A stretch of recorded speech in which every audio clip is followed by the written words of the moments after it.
Carl! Hello! Hey, how's it going, everyone? Welcome in, as we're just about to set up a brand new game. So far, we had a freaking fantastic time. The last game we played as the new and, dare I say, improved Tecumseh. Dude, I love what they did with Tecumseh. Just the fact that all independent powers start friendly with him is such a big. It's so good for him because it helps him get city-states faster than most other people. But it's also just good for like new players to have like a barb-friendly leader that is like, yeah, if you're tired of getting barbed all the time, play Tecumseh.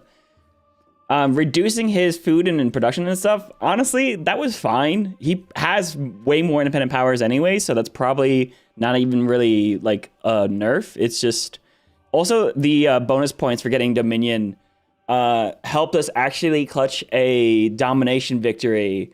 We actually triggered the threshold on the very last turn of the exploration era, which I forgot about the turn countdown to win, but we ended up winning a turn 4 domination victory. So, of course, that video is online on the channel if you guys want to check it out. But I want to jump through. There's a couple of leaders that I really want to try out, a couple of civs that I really want to try out.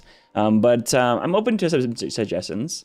Of course, I want to look at a few leaders. Actually, you know what I haven't done is I haven't really played Catherine at all yet. Her ability to have culture on great works, building in great work slots, have additional slots, science and culture, just big science and culture leader. She's not changed, but what is changed is the fact that you can actually play as Russia from the very start of the game. Meaning in antiquity, you can guarantee a tundra spawn, which, just like with any of these continuous civilizations, one of the best things, and one of the most underrated things about playing one civ through all 3 ages is just guaranteeing your spawn bias, like Inca spawning on mountains, Buganda spawning on lakes, Diviet spawning in tropical. Of course, you know, with Diviet, you could probably like figure out, hey, maybe you start as the Mayans to get to tropical spawn, but like with Russia's the only tundra civ, and just being able to know you're always going to spawn in tundra, you're going to start in tundra, your core cities are going to be in tundra, and not like you're going to spawn somewhere in the plains, like if you played as Rome and then you move to the tundra. I think that's really cool. I do like Charlemagne's change here, that he has happiness adjacent to fortifications, lends right into the Normans very well. So I think that's really cool. One of the best combos though is gonna be Isabella with Iceland, because Iceland gets culture whenever you discover a natural wonder. So discovering your natural wonder on turn 1 is gonna be, that's incredible. That's absolutely incredible. So there's a couple of different things I could do tonight. Something I actually really want to do, maybe I'll save it. But what I want to do is I really want to try out, not Tonga, but Hawaii. Because with Hawaii, now you can spawn in antiquity. And I want to see how that feels playing as Hawaii, and whether or not, because let's see, you get culture on all marine terrain. This scales to culture and happiness and exploration, and then even more in modern. So you are a ocean cultural expansionist leader.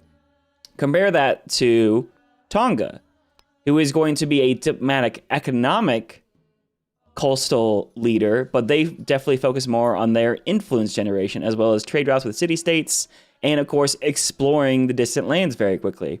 The immediate question is, if you're playing as Hawaii, do you syncretize and pick up the Tongan unique infrastructure?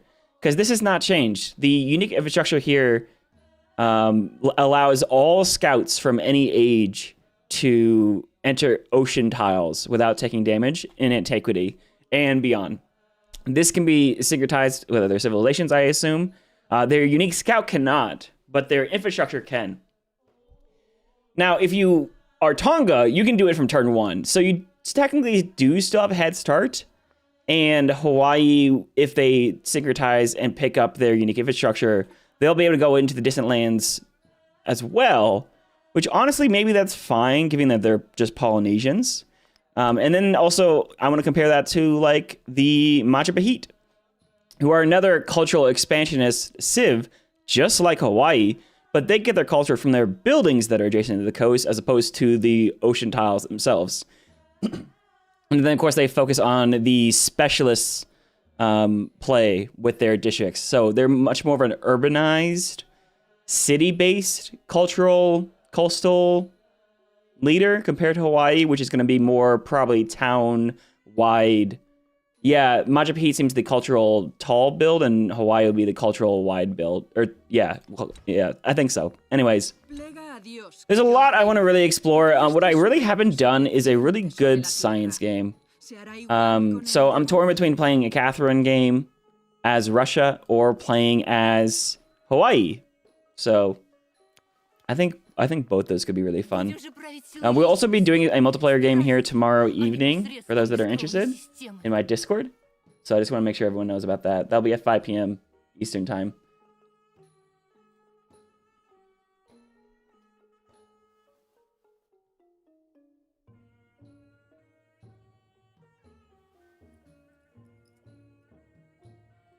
All right, cool. I think I'm just going to go ahead and try the Catherine game. I want to really kind of lean into and see what's new in terms of the science victory. And also, I think there's just a lot to explore when it comes to... I've done a lot of the cultural victory in the last stream, so I want to explore the science game here. So we're going to pick up... Oh, not Prussia. Russia.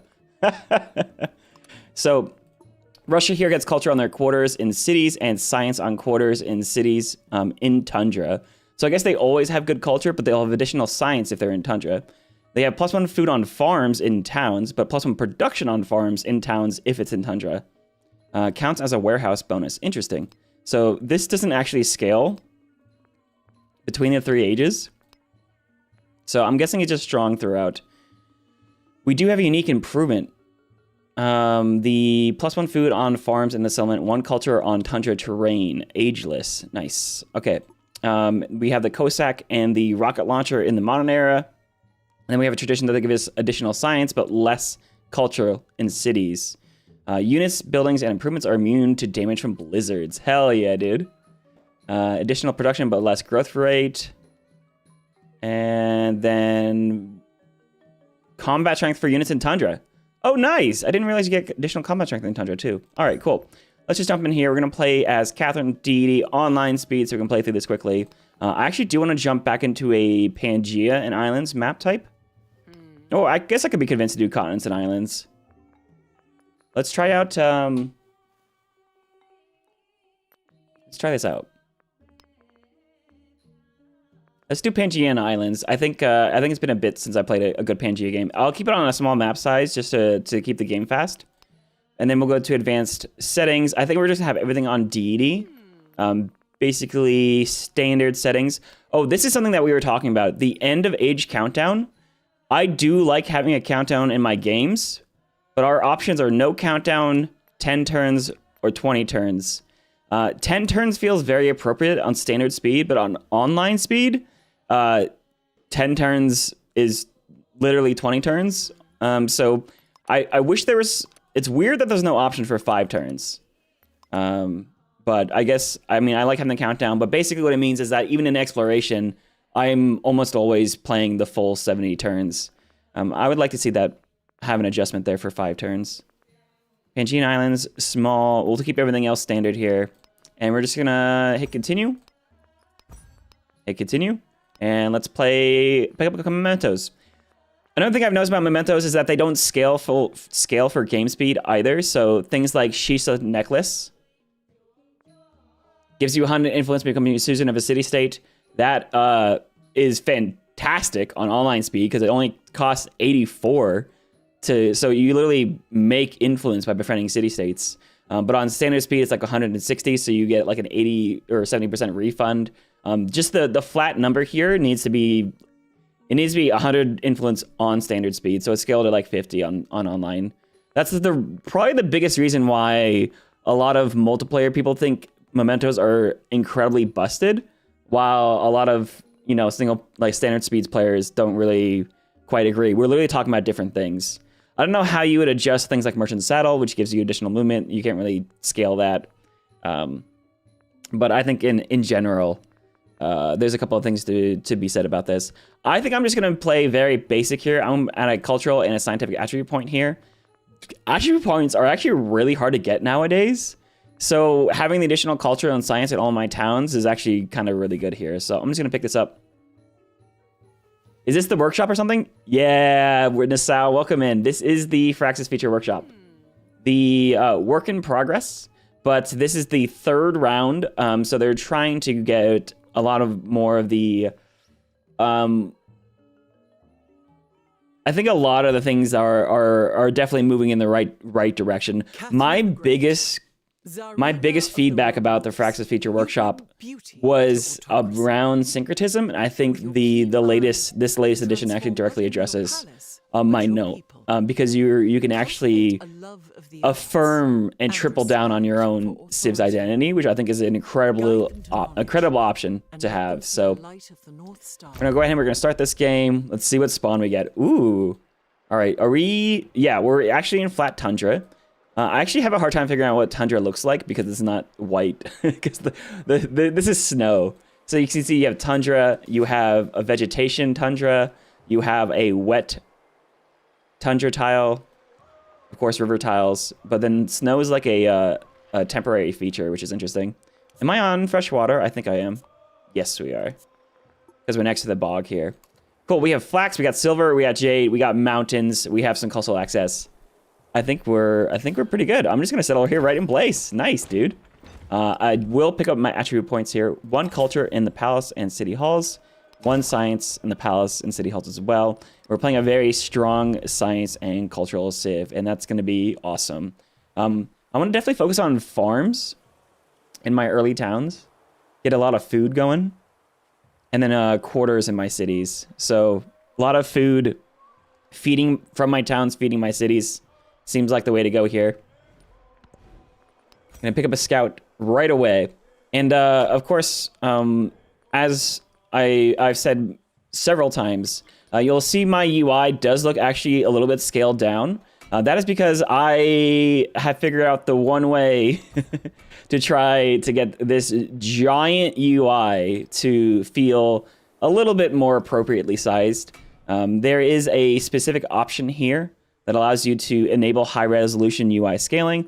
So whenever you change your resolution, say from 1080p, 4K, 1440p, it will keep the UI the same size. So you can see if I actually turn this off, oh shoot, if I turn it on, you can see the UI is the same scale that you normally see it when you are playing on 1080p.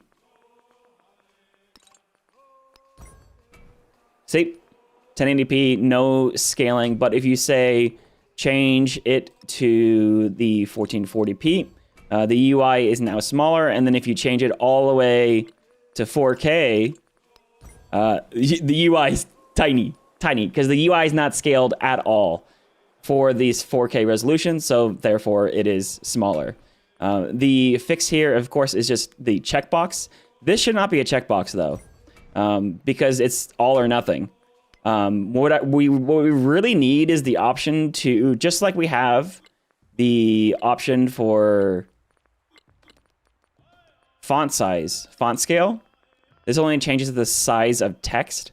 We need to have UI scaling and be able to set that to whatever scale you want. Or at least, you know, one of like 3 options, right? But you see, I'm gonna play the UI at this point. Chew, welcome in, welcome in, welcome in. All right, turn 1, Catherine the Great of Russia, of antiquity.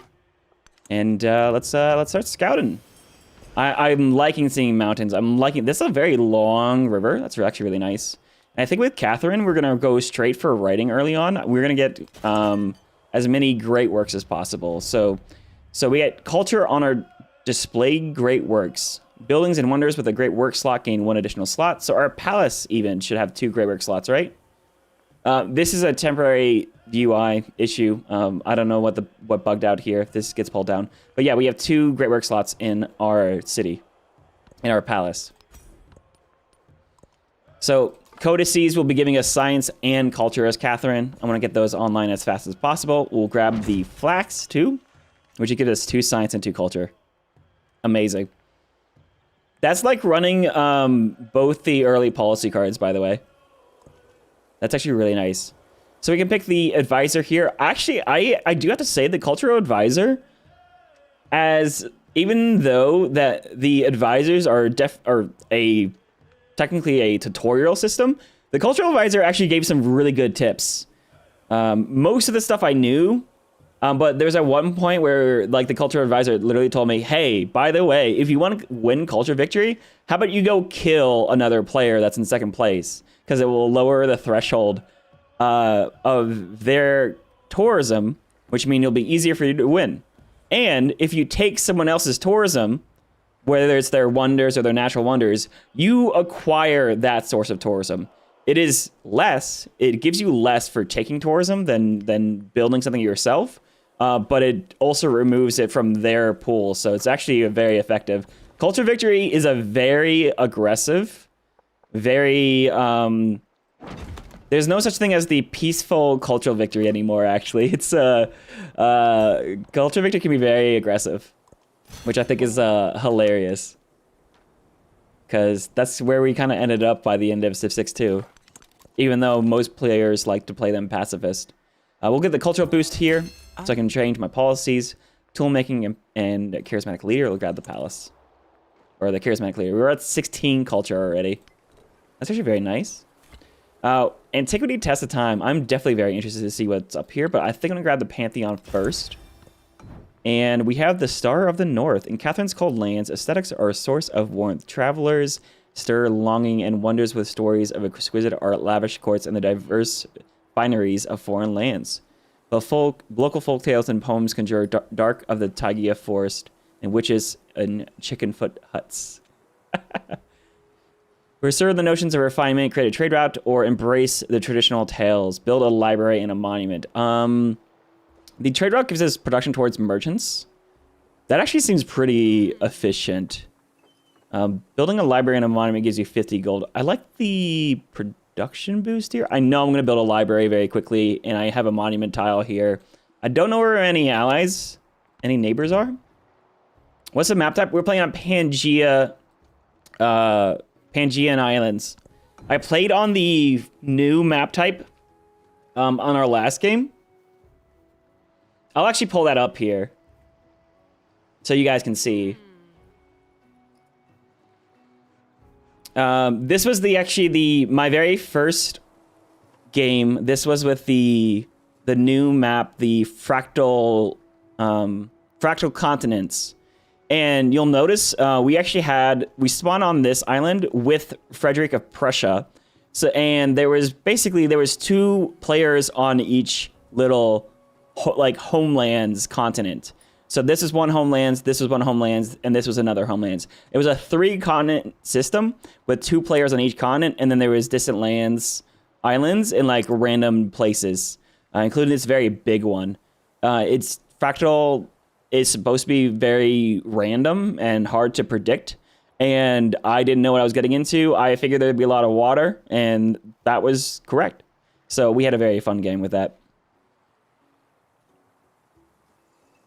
I'm going to pick the Embrace Traditional Ties for the 50 gold. I'm going to build a library and a monument ASAP. Speaking of, we'll go for writing. So the choosing a government type, the choice of where to go here is actually kind of big. I'm going to be going for a scientific victory here. I know Catherine will be good for culture or for science. And you kind of want to do a little bit of both, right? Because you're a great work person and you're going to get the culture on your great works, whether they are scientific or cultural great works in the first type, either way. So we did a lot of cultural victory in the last game, and I've done economic and other workshops, so I really want to play around with this scientific. These little rocket chips, I want to be the fastest rocket chip. I want to try to see if I can complete all of the projects to speed along the scientific victory as well. So You'll see here, it's not just the capstone project, the launching the Earth satellite. There are other projects here. So chart the stars in the navigation mastery and the spherical Earth project. Both these give you 5 innovation projects. Sorry, innovation points, which is basically 10% on your way to the scientific victory if you do both of those. So that's a big deal. There's also other ways to get innovation points. Things like the Great Library are things that I'm going to want to try to prioritize. I do want to try to play a scientific victory. I could argue to go oligarchy always and just have tons of food everywhere, have a lot of population. Classic Republic will help you get to the culture tree. Despotism will get the scientific tree. I'm going to go despotism here just because the science boosts scientific victory.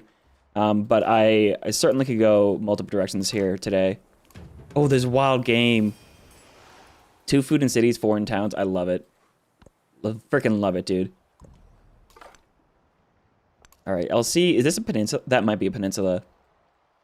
Dope, you find sailing so much more valuable on the Pangea variant, Shattered Seas map, etc. So many coastal goodie huts. Sailing, yeah, the sailing opening is very good for getting extra goodie huts that other players can't.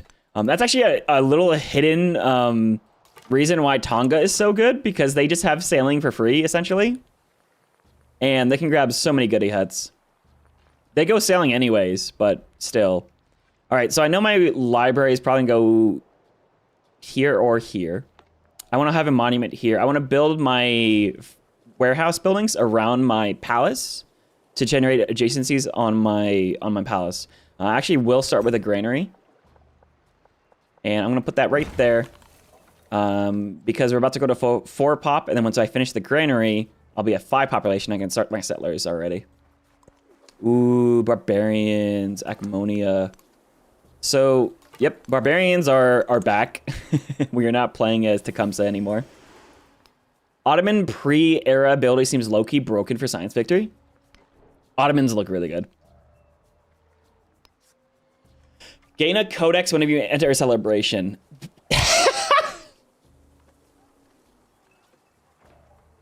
Holy cow. Or when you conquer a capital. So it's interesting because the Ottomans by default, modern era Civ, they are known for getting great works. When you excavate an artifact in Ottoman lands, you get 2 artifacts. That was busted as hell and super broken in legacy path systems, where literally I was playing multiplayer, someone had two artifacts, and all of a sudden he had 15 in like 2 turns later. I was like, wow, that's crazy. Now you get codices, you get relics, and you get the artifact abilities. They wanted to keep them great work based, but they didn't want to make them be a copy of the Assyrians, who get codices when they capture settlements. So the capturing the continent was a secondary, but just celebrations, you can get so many celebrations, man. And I'm assuming they also get codices the normal way, or do they only get them from celebrations? Mine infrastructure seems good for science victory. Absolutely. Both halves can be built in the urban center towns. Ooh.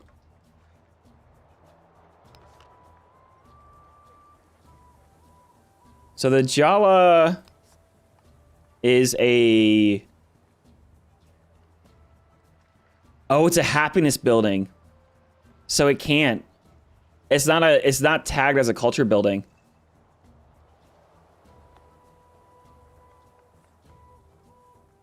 Goes the other one. All right, yeah, so you can buy the science building, but you can't buy the second part. It's a happiness building. I think they did that on purpose. It might have been differently previously. There doesn't seem to be a limitation like Assyria has in terms of the Ottomans getting codex. Yeah, that seems... I almost played them tonight, but I... Ooh, damage. No, there's guys here. I'll take the happiness. Oh, wow. Yeah, that sounds busted. Oh, this tundra is so rough too. There's not a lot of tundra here. I'm gonna play the tool making. I want production here. Cool. So we grew to 3 pop. We built a building. We got 5 pop. We can get settlers out. There is not a lot of tundra. Oh, wait, this is tundra. Never mind. I'm looking at snow again. Yep, there's that city-state. I'm going to be thorough and explore all this down here, though. All right, so cultural-wise, let's go discipline. No. Russian origins. Units, buildings, and improvements are immune to damage from blizzards. Oh, let's go, dude. And it's Pantheon time.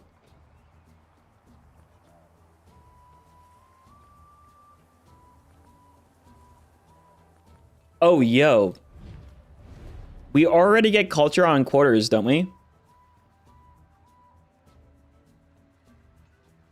Yeah, culture and oh yeah. We could double down. Or God of Wisdom get science.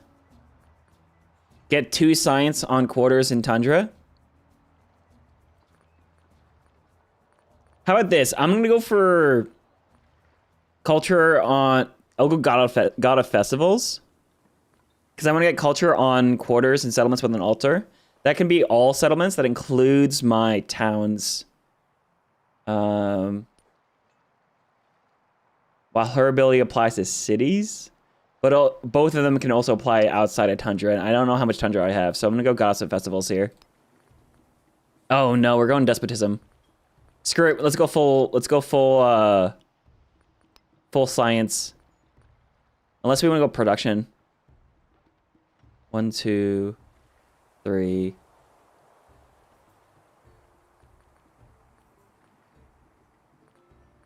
Nah, that's fine. God of Wisdom.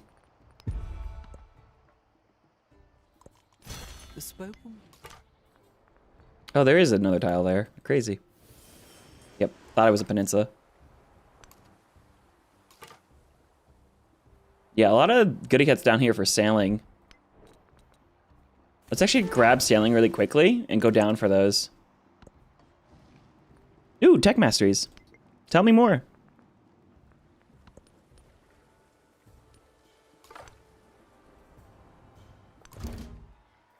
Ooh, first person we meet is Xerxes, King of Kings. Leading Persia. I'll send him a friendly visit. And ask for a cultural exchange to see if he supports that. He only accepts it right now, but that's okay. Were there any other good hits? Dude, I love that they added a highlight for the goody huts.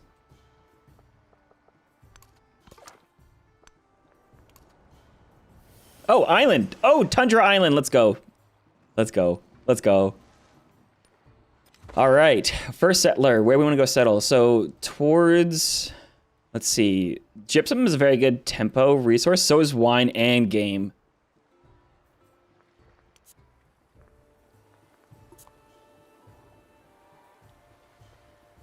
This is desert up here. Wow, that's a lot of desert. Is that a Petra city?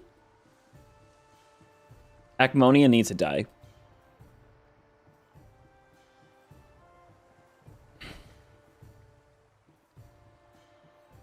This is all grassland up here.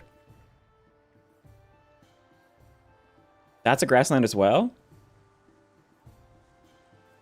Oh, that's just nearby volcano.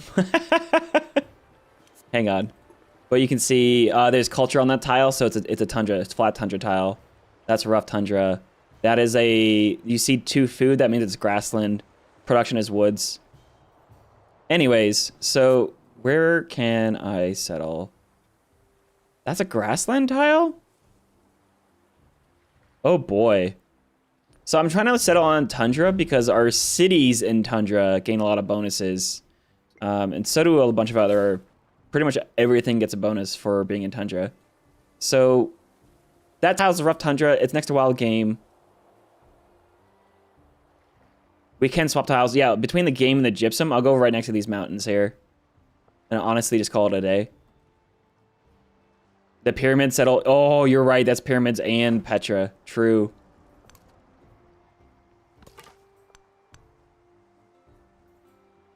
We'll go sailing next turn. Sweet. All right, so we'll keep on growing. Hardwood gives you production towards naval units. Interesting. These are really good food tiles up here. I'll just grab the clay pit. All right, so we got writing. We have access to our library. I'm gonna go straight for the writing mastery to get the extra codex. We can choose our first celebration as well. Oh, first celebration. We love the Tyrant Day. I really like picking up infantry. We're at 11 production. It is 15 production for a warrior. But if we take the 30% production, that'll be an extra 3 something production. That brings us to 15 production.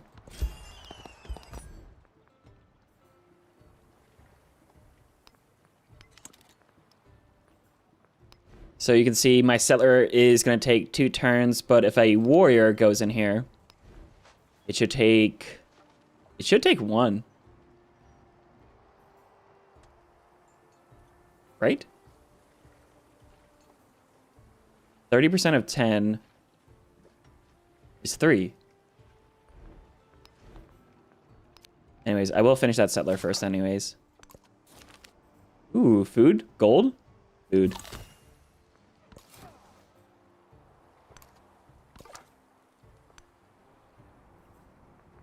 You ask for what reason? Oh, there's a natural wonder. Let's go. This is definitely not... Oh, man. I don't know. At least we spawned in Tundra. That's for sure. There's actually really good mountains and monuments up here, though. So that's nice. That's neat. Lots of Tundra down here, though. I'm assuming Xerxes is up here. Oh! Oh, that's not good. Well, you got to settle. We're gonna buy a warrior. And we have a settler done. Now let me try to figure out where this settler should go. Oh, there's more wild game and turtles down here. I would say just because I want to prioritize my tundra settles so badly. Preferably with fresh water. I don't know if there's fresh water down here.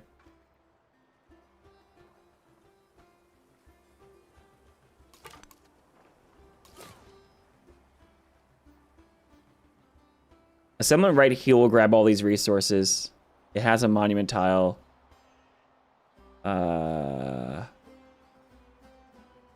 Where's my good libraries at?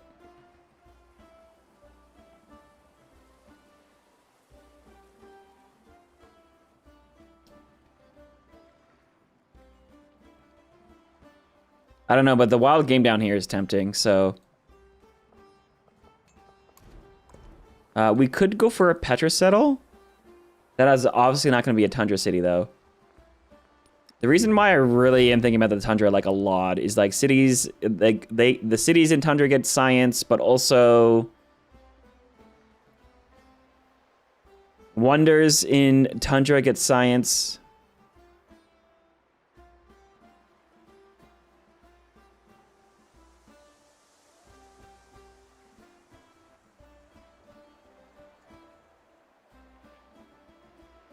Unique infrastructure gets culture in Tundra.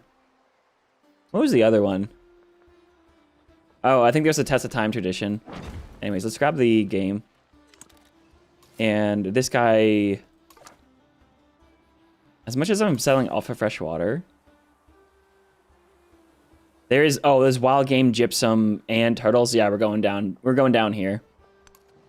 It's too good. The Scythian. Hello. That is a lot of them. There will be time. All right. As units, buildings, and improvements are immune to blizzards. Sure. Let's run that. I have a feeling there's gonna be a blizzard now. All right, cool. Oh, come on. I lost the production? Oh, I did, because I took the card out. Can I... Oh, I can put it back in. There.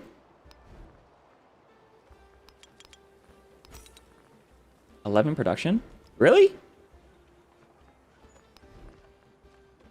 Huh. All right. Let's go for discipline as well to get our commander out so I can kill Akmonia. Hey, Hatshepsut.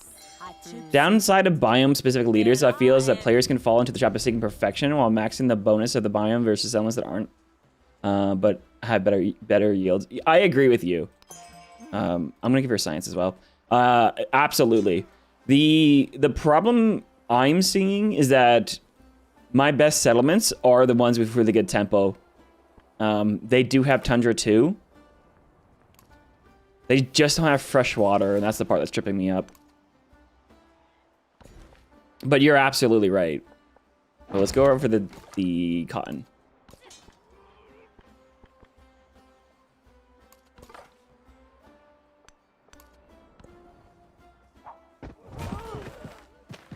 Wow, they're really destroying those defenses, huh? All right.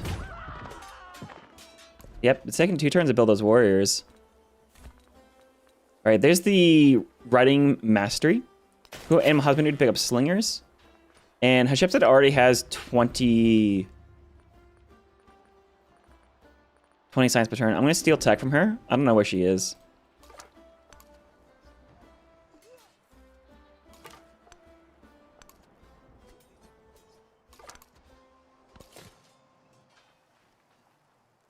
All right. Oh, and there's fish and there's resources over here.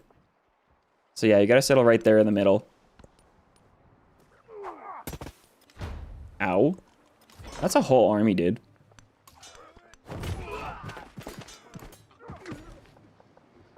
All right, we're gonna grab some jade here as well. Not that that's really giving you much, but the cotton will. There we go. Now we have 14 production. Now there's no one that can tell you that you can't one-turn warriors. Ooh, Path of Science has many shapes. Always leads to the stars. Sweet.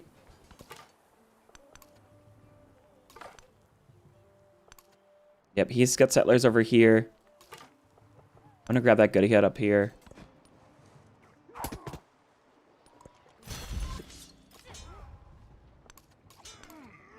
All right, what's that? That's 4 warriors now? How are you not one-turning this warrior?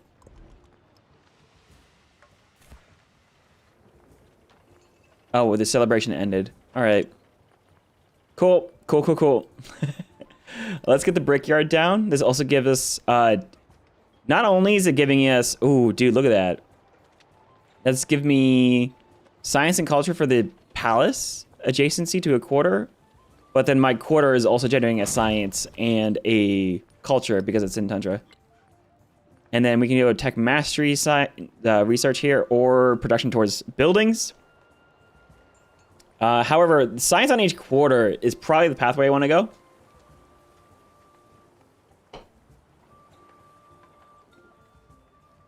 Even though that doesn't really line up to... Yeah, no. Science for tech masteries. I'm going to have a lot of tech masteries to do. You didn't mean us. General flaw I find in Catherine, Pachacuti, etc. When they get their biomes, they aren't very strong. When they get their biomes, they're very strong, but I think their versatility is weaker versus Gilgabro, Ibn Khaldun, etc. I agree with you. Egypt was the one that I felt in Civ Give. Oh my goodness, dude. Oh my goodness, dude. But that was my own fault. I played Egypt without playing as Hatshepsut, and Hatshepsut has the river bias. So does Egypt, but you kind of want to have a double bias there to try to guarantee a good river spawn.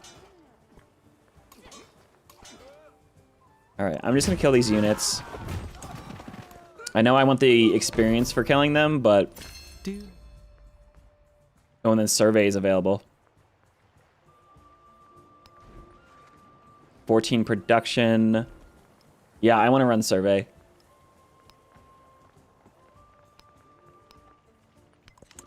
All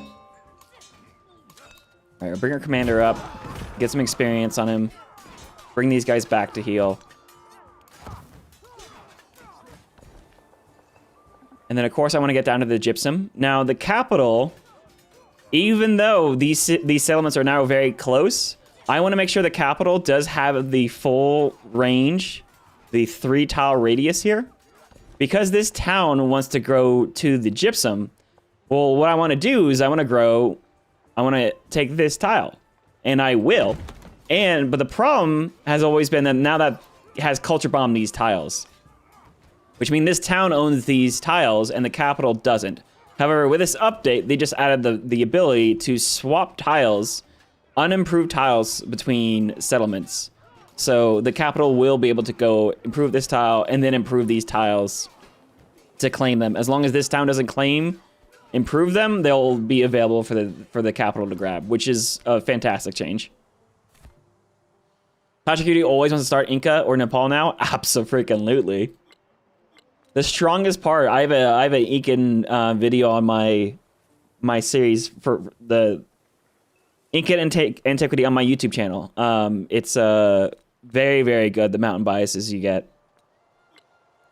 All right, so we got discipline. Next thing we want to do is probably look towards our... Ooh, do we syncretize immediately?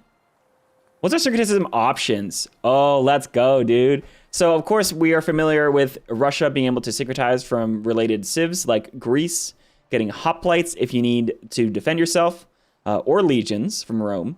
We could also pick up the Acropolis from Greece if we're looking for a unique quarter that's going to give us actually a lot. Influence, culture, happiness.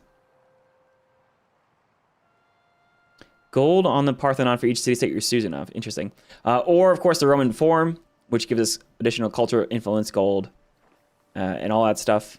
But instead of doing that, what we could do is we could actually affirm our own civ and just pick up a additional tradition and tradition slot.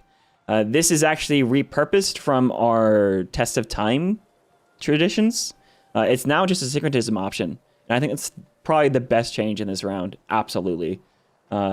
So being able to... Now you have the ability to fully switch civs throughout the ages, or play one continuous civ, but kind of do a civ switching light where you pick up some powerful units or infrastructure from other civs, or you could triple down on your identity and just go full Russia, all 3 ages, and syncretize, and get a bunch of extra powerful Russian traditions that you couldn't if you didn't actually play Russia all the way through. And you even have a stronger Russian Apex Age. This policy card will give us traditions on, or culture on wonders, and science on wonders in Tundra. Very cool. So that, of course, requires wonders, though. Let me go for... Ooh, there's a codex here. Wow. Wait. There's 3 traditions in this. Enlightenment rule, production towards constructing wonders. That's for cultural leaders. Experimentation, 5% production towards buildings for every tech mastery completed this age. That's a scientific leader card. But then that last tradition, that's a second Russian tradition. Oh, sick. We can have 3 Russian traditions and a codex. I want to know what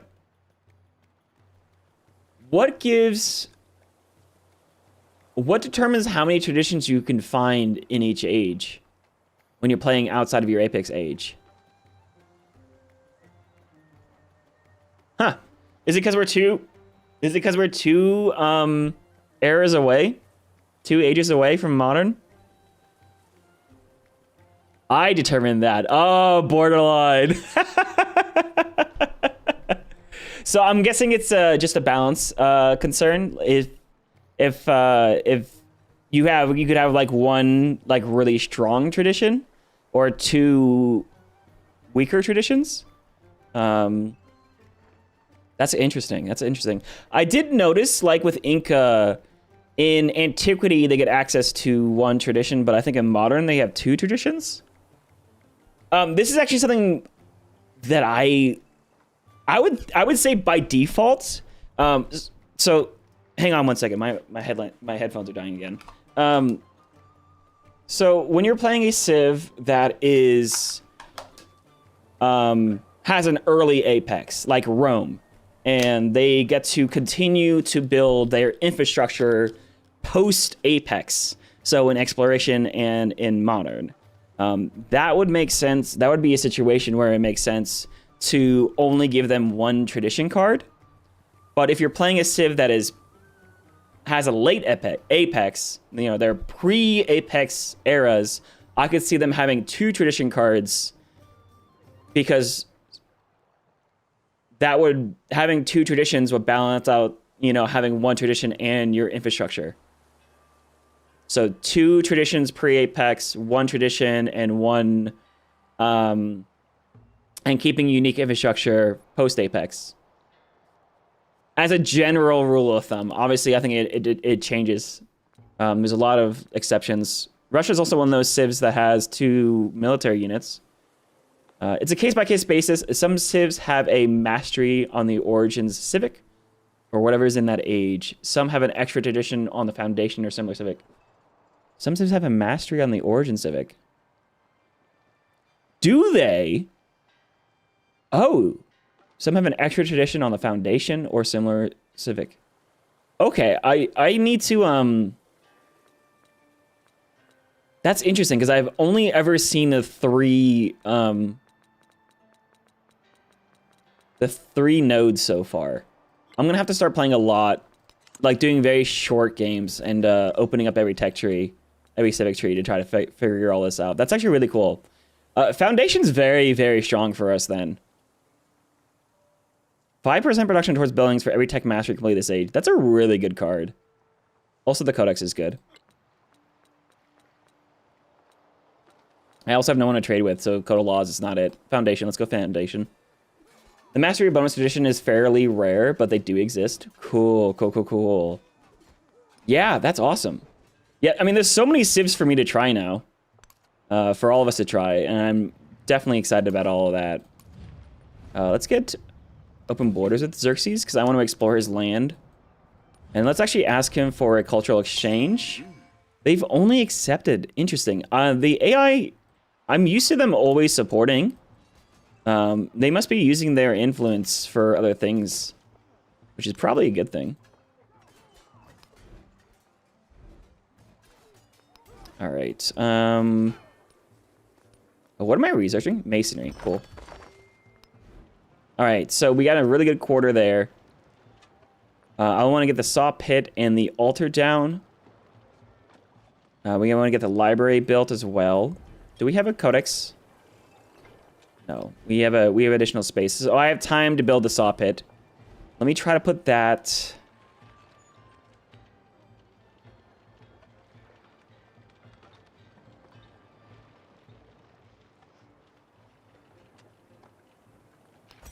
I'm just gonna put it here. The saw pit and the altar. Get both those down. I do like how much case-by-case basis things are determined. Obviously, ooh, where do I want to go in terms of commanders, promotions? It gets confusing when you're trying to think from an overarching perspective. Like myself, but it makes sense. So we could go assaults. Assault's just always so good if you're going to be attacking anyone. The initiative promotion is just so good. The micromanagement that it opens up is kind of a lot, though. You know what I'm going to do? I'm going to do leadership. I'm going to have zeal. I'm going to try to just play a sim game today. We'll see if that actually happens or not.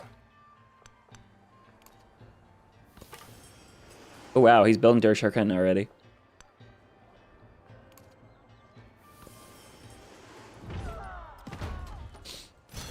Really cool, really cool. All right, you guys are gonna pack up. This guy actually needs to fall back. Those guys are doing a lot of damage. I could grab another codex really quickly. Oh, no, let's go for the settlement limit. You know, I said I needed to build this library, but I have so many things I need to get. And honestly, my science is actually really good. I'm using my influence to get my early science right now because we have the research agreement. And we're stealing technology too. All right, you're gonna go north. This guy's gonna keep on. Oh, wait, goody hut. I forgot. Okay,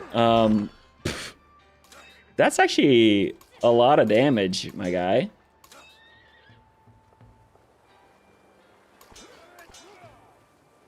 Can you kill? Can my commander tell you to kill? Oh my god, it worked. The +2 combat strength there. Field commission. Field commission lets them upgrade outside of my borders. Very convenient. This someone has tiles that can improve. But honestly, it just needs to... It can't bring resources back home. So honestly, just make some science and gold for me. It needs to get a city connection.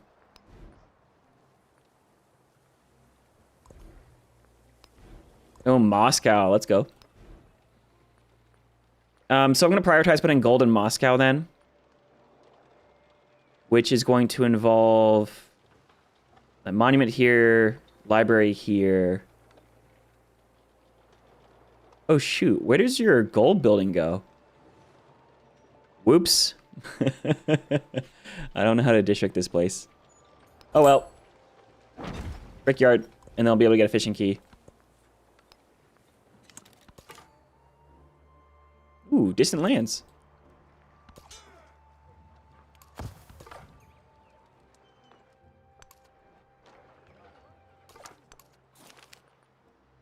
Science or culture? We have really good science and culture.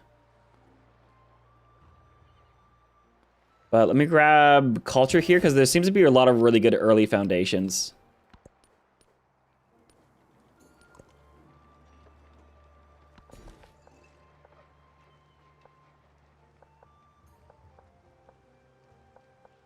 All right, we'll grab a gypsum there as well. This gypsum can come home. You can see you have a connected section and a disconnected section. That does help. I've talked about this UI quite a bit. The making it like scaling it actually helps out a lot, but there's a lot of really great stuff about this UI. The unassigned all resources, amazing. Click and drag, amazing. But the amount of work area you have is so tiny. The reliant on scroll bars is the biggest thing that the UI is hurting from. But being able to scale the UI back helps a ton. See, there's no scroll bar now. Ooh, double slinger. Pretty sure you need to build a fishing key in the capital connect to it too. Oh, true. True. Okay, well, I'll get the library and then a fishing key.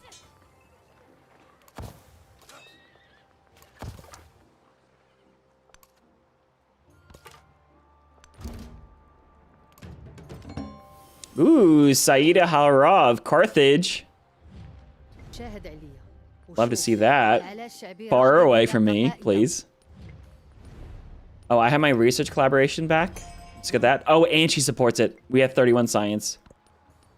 Man, I never played like high science this early on. This is actually really cool. All right, I'll take out... Oh, these policy cards are probably too good to not run, huh?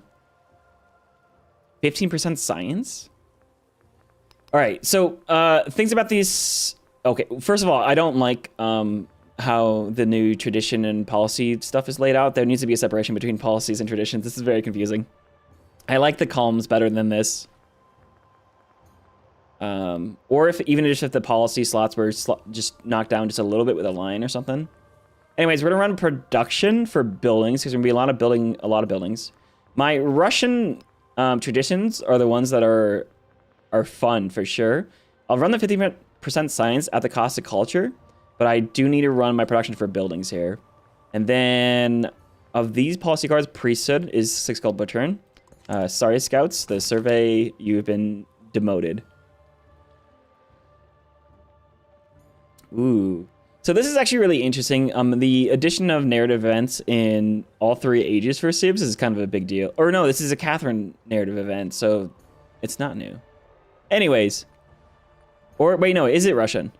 The light of 2 fires, 2 stories. In the smoky serf's hut, a grandmother tells the story of Vasilis and the beautiful Baba Yaga of the iron teeth, of wolves of iron and houses with chicken feed. Far away in the capital, Flambius illuminate a carefully staged foreign theater production, with each set more elaborate than the last. Both audiences attend to their stories, eyes wide with imagination, 2 Russias in love with beauty.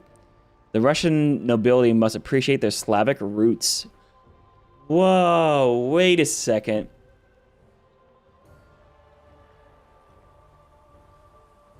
Directly referencing the Slavs, are we going to see a Slavic civilization at some point? Cultural attribute point for appreciating their Slavic roots, but what sets them apart makes them Russian, or Russian ability will be international. Their serfs can tell their wolf stories. Scientific attribute. Let's go for this. Ooh, dude. Oh, dang it. I want this scientific attribute. I just really like the roleplay of appreciating your Slavic roots. I just really appreciate that one. Hang on. Attributes, culture. Would be... Oh, you do want to get to culture on display great works, don't you? Yeah, we'll take the culture one. We have a good balance of science and culture so far. All right, and then we're going to run... Ooh, happiness? Appeal? Breathtaking tiles? 2 happiness? Hell yeah, dude. All right, it's next. Ooh. Can I set up trade routes? I could. I'm gonna have to kill Achamonia though. Oh, let me get that cultural. Let's do the setting of civic masteries, and we'll syncretize. It'll give us a tradition slot too. Nowhere to display codices. What do you? It's right there. All right. Ooh, this is actually something that was mentioned. I hope at some point. This is actually mentioned in Jumbo Pixel stream. At some point there may be a day where some codices give you, or some great works give you different yields. Codex always give you 2 science. Relics always give you what, 2 culture and 2 happiness. Seeing variation would be interesting. Especially because when they're listed out here in your great work archive, it like reads out the yields, and they're all the same. So it's a little bit. It takes up a lot of room to say. 2 culture and 2 happiness, like over and over and over and over again. Anyways, I'm working on this settler. My army is healing. We'll get them all inside of the urban quarter. If you don't know, you heal 10 hit points per turn in neutral territory, 15 in friendly, but 20 per turn inside of your districts. So by packing up my commander, they all can heal inside of that single urban district, which is nice. The essence of all beings is the earth. The earth. There's very rare exceptions, but only from the great people. Oh, true. There are great people that give you great works. Neat. So just seeing that there's a little bit of it does lay the groundwork for more expansions later. Like, what I want to mention, guys, like the biggest thing that I'm excited about tourism being back, and specifically tourism from Appeal in resort towns, is that they're laying the groundwork to not only making like each of the victory conditions a lot more variable and more fun and more replayable, but once you start adding different layers of tourism, you're going to get to the point where you start adding more and more and more ways to win. Just like in Civ 6, there's so many different pathways to winning the cultural victory, whether that is from great works or from national parks or seaside resorts, rock bands, and a huge list of everything else. Obviously, I am a big fan of appeal-based tourism. The fact that we have appeal tourism back, I think it's a little bit finicky, where resort towns generate 5 tourism per breathtaking tile if you have at least 5 breathtaking tiles inside of a settlement. I think the restriction to, oh, it's 0 if you have 4, but then it's 25 tourism if you have 5 is a little bit weird. I think that could use a little bit of a tweaking because it feels... I understand why it's limited, but it feels arbitrary to be just 5 tiles.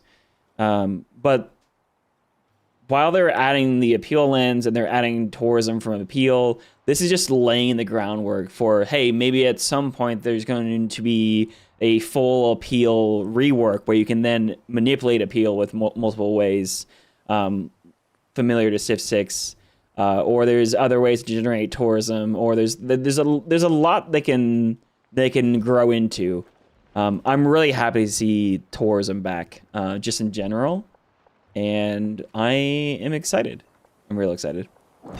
Happiness. All right, so the goal now. Oh, also, Codex is 2 science. Shouldn't it just tell me 2 science and 2 culture on the great work when I hover? Because I'm Catherine. I feel like it should say 2 science, 2 culture.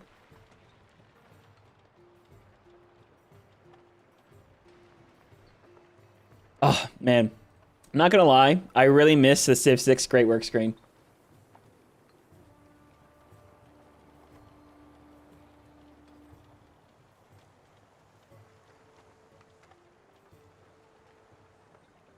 Look at this. Look at this, man. You can see the yield just right there underneath the Great Works. And the best part is that you can scroll back and forth. You can see all your Great Works at the same time. I can't wait. I'm hoping for at some point to be able to click back on different tabs to see old ages, to see all your Great Works. Because obviously, you know, with Culture Victory, now you're generating tourism from Great Works, and you can click back and forth on different ages and see your sources of tourism like this. But I would love specifically to have the Great Works screen instead of this city and town filter. I'm not sure why you would ever want these. To be able to click back and see your old Great Works. Instead, because they're not deleted. You're still getting tourism from them. Or at least they're contributing to your tourism total. So just being able to click back and see your other Great Works would be fun.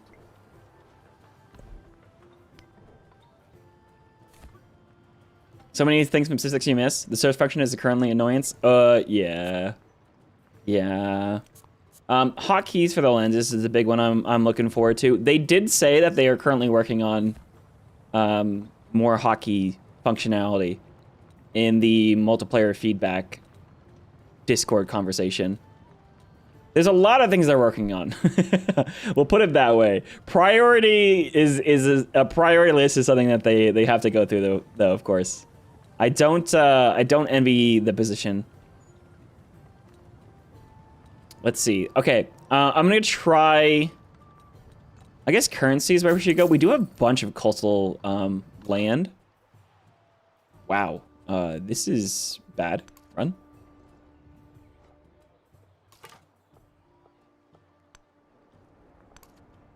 All right, we're scouting. Babylon, scientific city-state. I should probably befriend some friends, huh?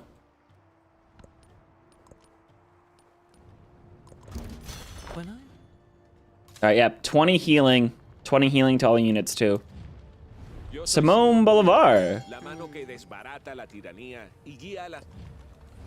I actually do need to get a cultural exchange going up again.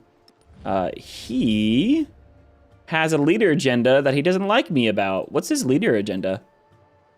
Dislikes those that are not at war with others. Besides him. I like that he clarifies besides him. All right, he's not gonna like me much.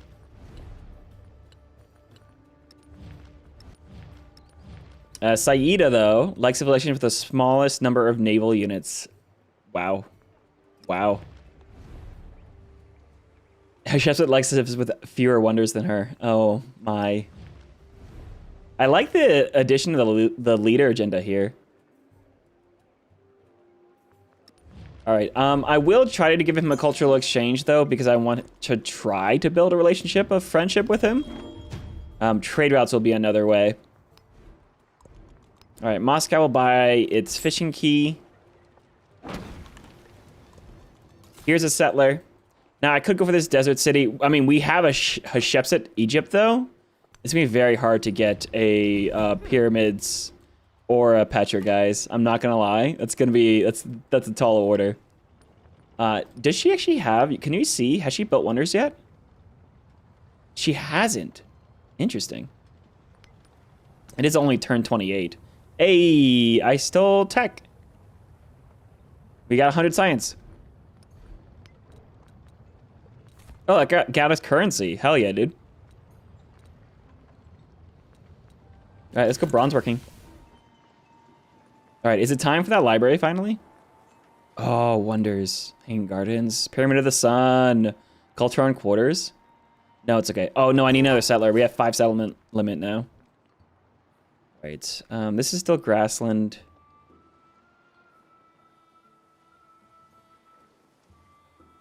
But this is tundra. How do I get this sheep? See, I don't want to settle here because it's going to be very awkward to district. If I settle here,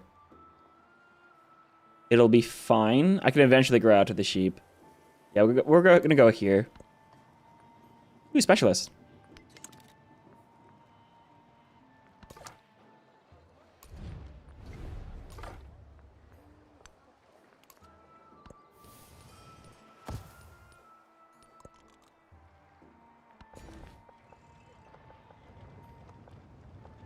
Ooh, volcano tiles.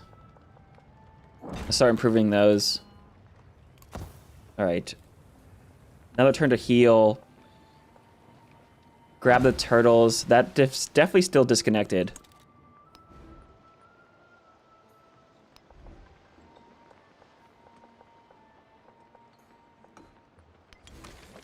Definitely want a library.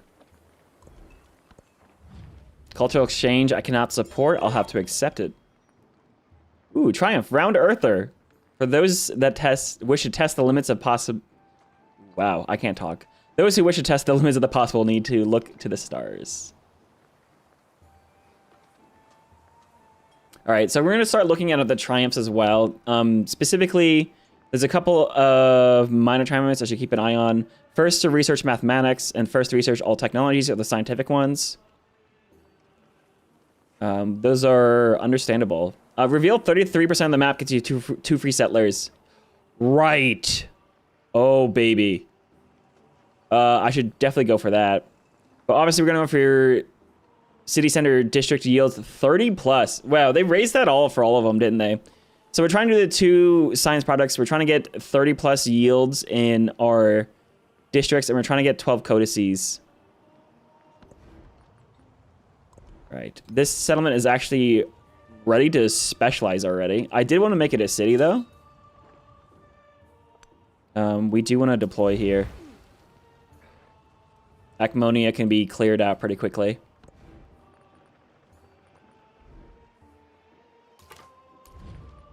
Please let me in.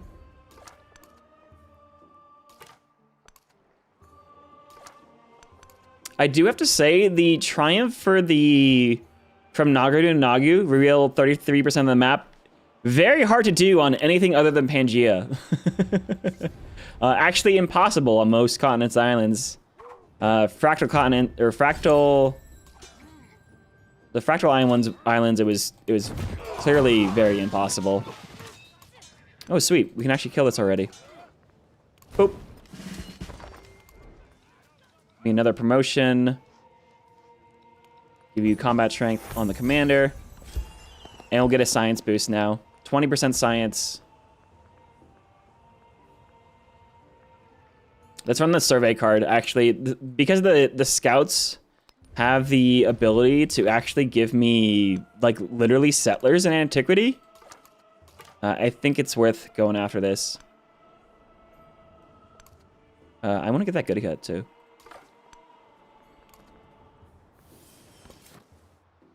All right, bring that settler here. One more settler.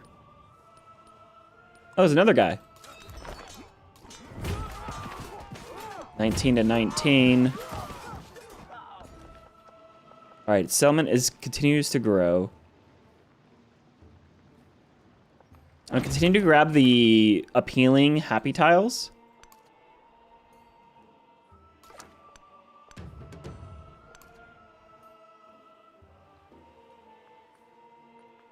And we do have 200 gold. Oh, I think I can make my first city. Oh, this is the town.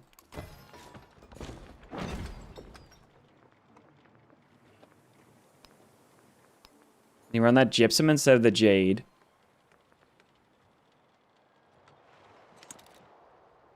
Oh, sweet. Hey, Moscow is now connected because this fishing key connects to this coastal settlement, which connects to the capital. Hell yeah, dude. Grassland, grassland, grassland.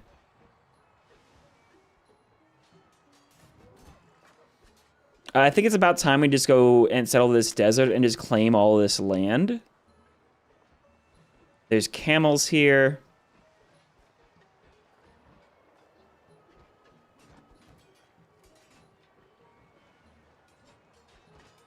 It's all the way up to gypsum too. 1, 2, 3. I think I want to settle on this river.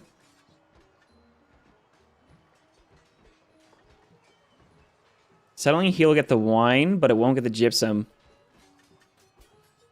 I'm hoping the AI, one of these two guys, settles here. I can send them a trade route. I do need to settle for the camels, though. Oh, I won't be able to get that. All right, I need to settle here to get the camels and the flax. Which means I can then settle up here and settle on this tile. That'll allow me to grab the gypsum. Nope, can't get the pearls. I'll have to go on this side of the river to grab all the resources.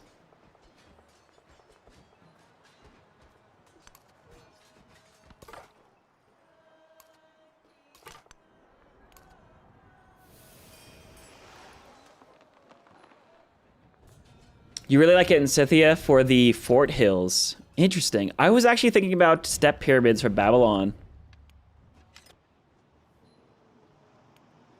Oh wow, start 10 diplomatic actions has already been taken. Oh shoot, I was trying to decide my city. Oh, syncretism. Hell yeah, dude. So we can decide to either pick up hoplites, Acropolis, forms, legions. But I think we just want to pick this up. The Russian affirmation, extra tradition slot, and additional tradition. This is the full Russian playthrough. Oh, we got a cultural attribute as well. Oh my god. Culture on display, great works. Hell yeah, dude. And we'll go to our policies. Yeah, culture on wonders, 2 on tundra wonders. Obviously, I can't run that yet, but it'll be nice to have in my back pocket. It does give me a tradition slot immediately, though, which is still immediately helpful.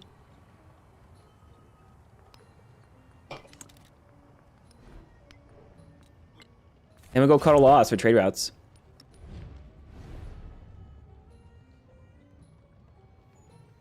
City settle on tundra gains science equal to 25% of the culture per turn. Yeah, so I'm going to get my tundra settlements into cities as quickly as possible. Why not both? True. True. This is definitely a city, eh? Science tile, culture tile, wonder tile. Yep. Let me just buy some buildings in it, and then we're going to upgrade it. The reason why I buy the buildings first is because it's now 50 gold cheaper to convert this to a city. And if I made it a city, it would just have to build those buildings anyways. Ooh, Babylon becomes hostile. No, I'll take the influence because actually I wanted to befriend Babylon. Babylon might be hard to keep friendly, though. But we'll have to see. Dun, dun. Dude, lots of military city-states.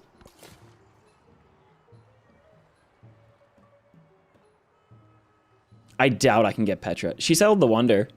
Unfortunate. There's pyramids being built. All right, I'm gonna settle here. I'm trying to make her my ally. I'm not too worried about settling. I don't want to settle like too far in front of the river because it's really hard to defend. Ideally, you settle behind the river so that if someone attacked you, you're able to cover, you know, shoot the guys in the water and plug this choke point. But I do want to grab that gypsum regardless. So I'm gonna settle here. That doesn't get the pearls. I'll settle here. No, I'll settle here. All right. Well, we're gonna forward settle. Unfortunate, but it has to be done.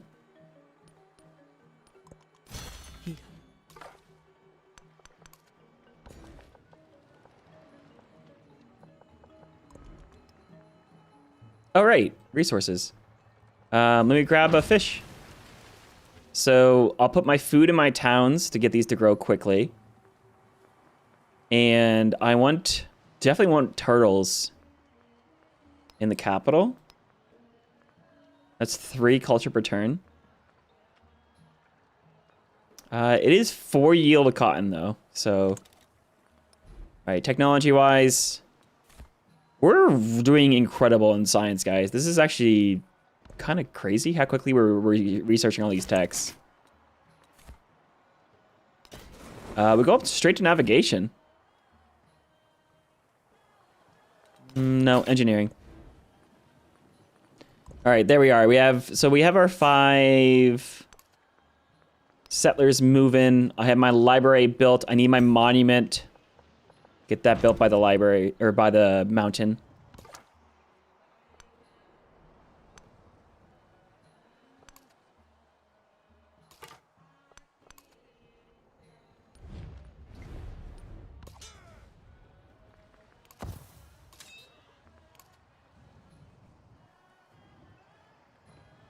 So how many cities are we going to end up with this game? I think Catherine is a player that actually likes having more cities rather than less because of her science bonus.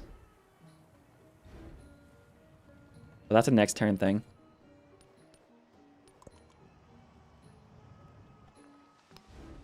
Yep, 100 gold now. It's only 100 gold to convert my first city. Big deal. Oh, it immediately gave me the science and culture here because it's tundra. And then, ooh, this is actually something very important to notice. The barracks is a production building. Production buildings no longer add to the production scaling of the rest of your buildings. So when you build a library, your next building, say your garden, would be 5% more expensive to build. The barracks doesn't do that anymore. That is in line with how markets don't have gold maintenance and happiness buildings don't have happiness maintenance. So production buildings no longer add to production scaling. The immediate thing I realized about that, production buildings are always good, but not only that, I never want to overbuild them. So, because 3 flat production is better than nothing. Before you would overbuild them to remove the 5%. But now I don't want to put my library with my barracks. I want to put my barracks with my other production building, my blacksmith, and then I never want to overbuild them. And I want to do the same thing once I get into exploration and just have as much production as possible. That also means building this as soon as I can. I also do really want a wonder right here because there was a science tile there and there's a culture tile there. So where does my production building go?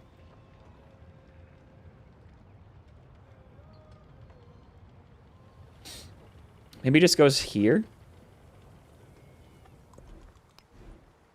Oh yeah, this barracks will be really good. So yeah, I'm not going to put it here next to the library. I'm going to put it in my other +2 slot right here.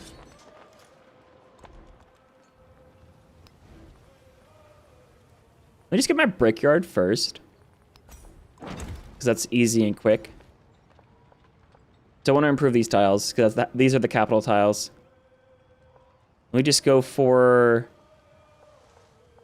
2 2 food, 2 production is pretty good. Oh, 3 food, 2 production, 1 happiness. Those are very good volcano tiles. Ooh, someone wants military aid. That's okay. And that means taking the wild game out of the city too, though. Put that in my town. And gypsum needs to go into our new city because it gives additional production in any city that is not the capital. And that gives us room for other things up here. What's 10% gold right now? 10% of 0 is 0. So we'll just run the food.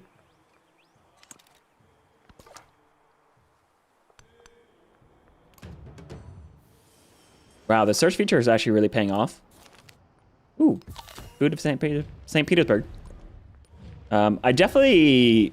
Yeah, we don't have any city-state friends yet. That's funny. Oh, here's the capital. So...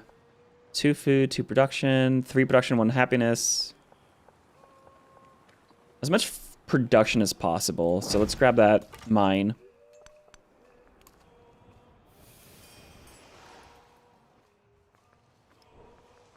Yep. 3 great work slots in the library is actually really good. Ooh, she expanded. I don't want to settle here anymore. I don't care about the gypsum anymore. I'm gonna try to settle just on this tile. Grab as much terrain here as possible. Oh, there is reef. Yeah, settle next to the coast. The Star of the North. Oh, we finished our monument, so we got the gold.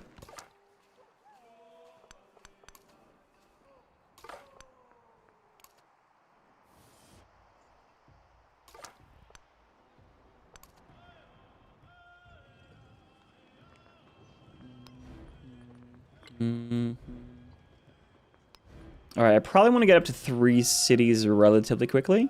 Yeah, Hatshepsut wants to be allies. Oh, she's hostile with Xerxes, though. I just remembered I hate being allies with any AI because they are terrible. They are so bad at always going to war. I'll run oratory here.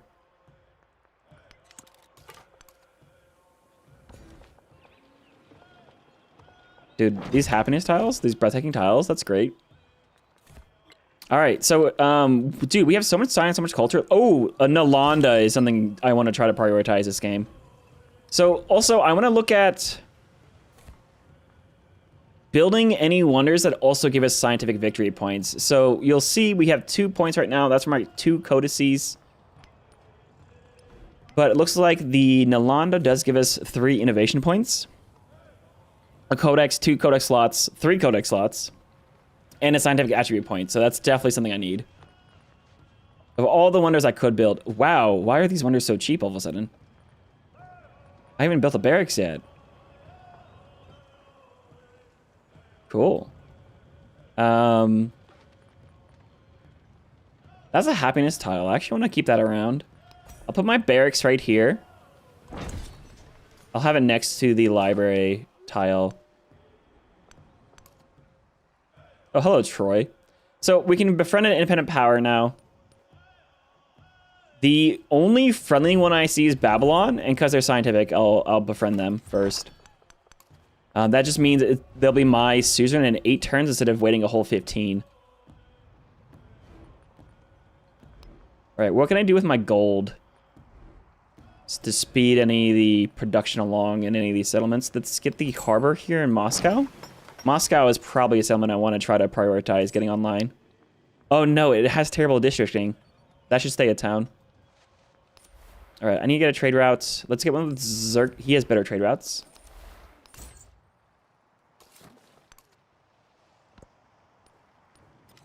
Oh, hello, Hatshepsut, trying to forward settle me. Stay out of here, please. Speaking of, let me just grab my settlers, and I just want to fill out my settling locations just to make sure she doesn't come down here.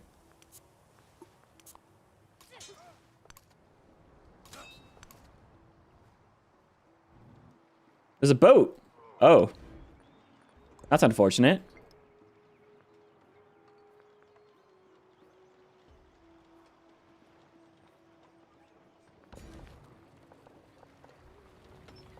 There's a few reefs here to grab for science. Ooh, a tin. Tin's good, right? 4 production in towns. Yeah, that feels good. That's essentially just gold per turn, but I like gold. Oh, she's gonna try to get that goody hut. Can I go? Nope. There's a barb there.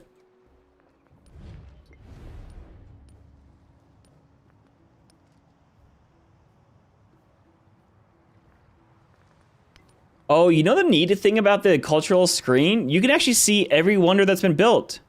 So I can see Der Shogun's built, pyramids are built, and that's it.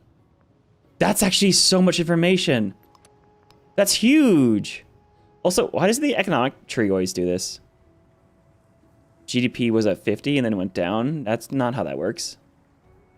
Oh, something I noticed about the military screen is when you capture another person's capital, original capital, their icon doesn't change. Like, you don't have, like, 2 stars. It's just another, like, town icon. I was hoping that would be like a star icon. It's percentage of GDP compared to all civs GDP. Oh, does that mean we had 100% because they didn't settle yet? Percentage share of world GDP. Ah, okay. That's. I wonder if they could omit the first turn.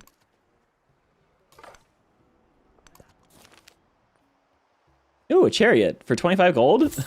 Yes, please. Oh, just my strongest unit by far.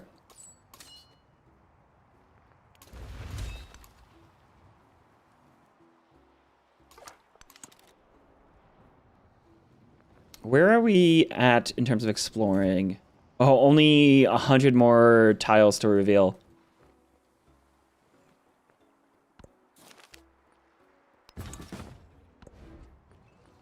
All right, second settlement.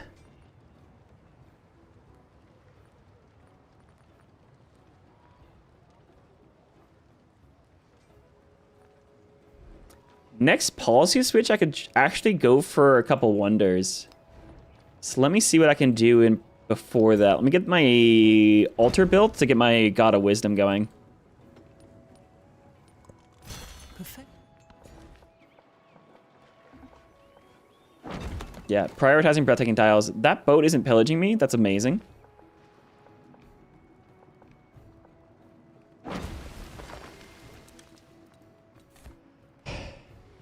And here we go. Mathematics. We gotta be way ahead, yeah? Simone Bolivar has comparable science. But other than that, let's get a research collaboration with the Shepset. And...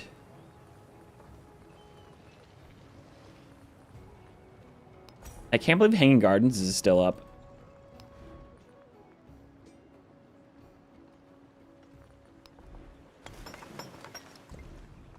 Get a harbor.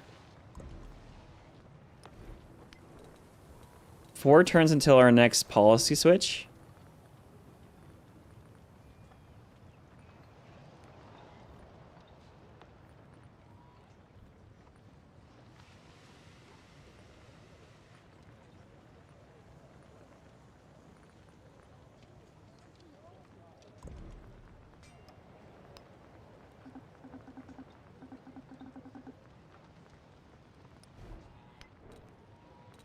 I wonder if I could switch it faster. Mysticism?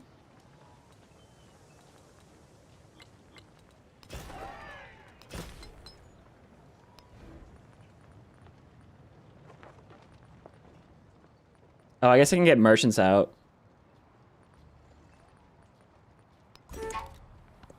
Projects. When citizens come together and come around a common project, that's when great things can be accomplished. All right, explaining projects.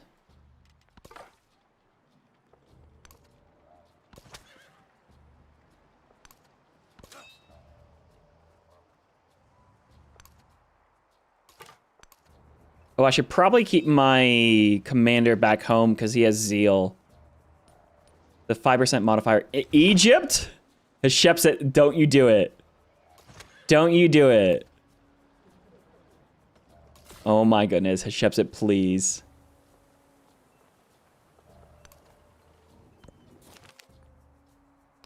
I thought the AI was done doing this. I thought they were done grief settling. Hang on.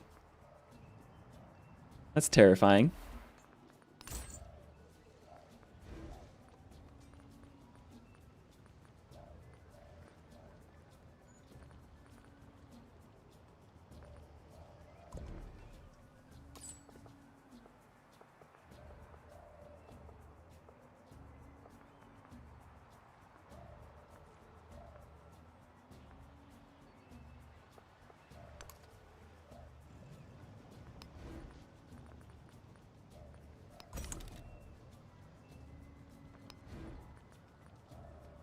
All right, so you got 3 turns, eh? Yeah, just get another merchant.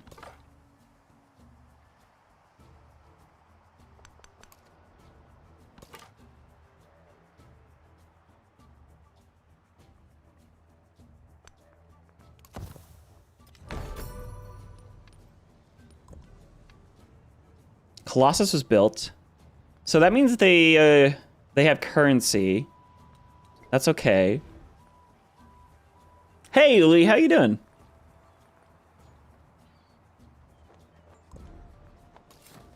Oh my god, Hatshepsut, please don't do it. Oh, please don't do it.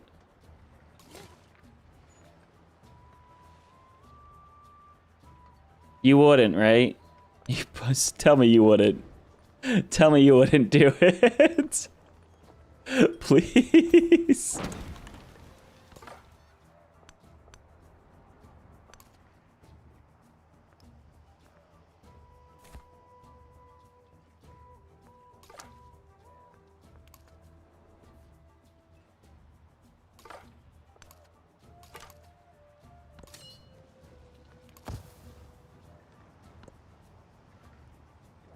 How's the game going? Dude, Catherine, Russia. Feeling very good. We have, we didn't have a lot of tundra. This is a Pangea map. There's more tundra than you think, because tundra is kind of like this orange yellowish color, as long as it's not this green grassland. Compared to like Civ 6 tundra, it's a lot harder to know what tundra is and isn't. But yeah, so we're playing as Catherine. We actually syncretize into our extra tradition.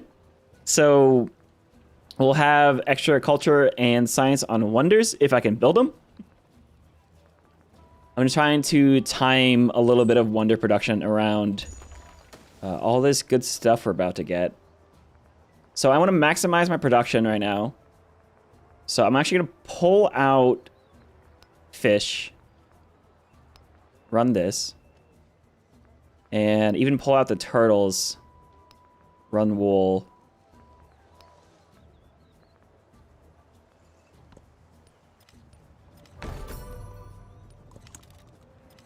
Hey, Kanka, how's it going? It's free real estate. Oh, she moved. She's moved. She's doing the back and forth. Perfect. So this is grassland. That's grassland. That's desert. All right, so it doesn't exactly matter where you go. All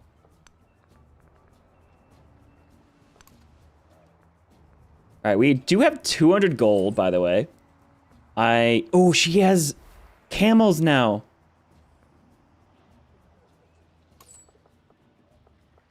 right, you're gonna prioritize going up there.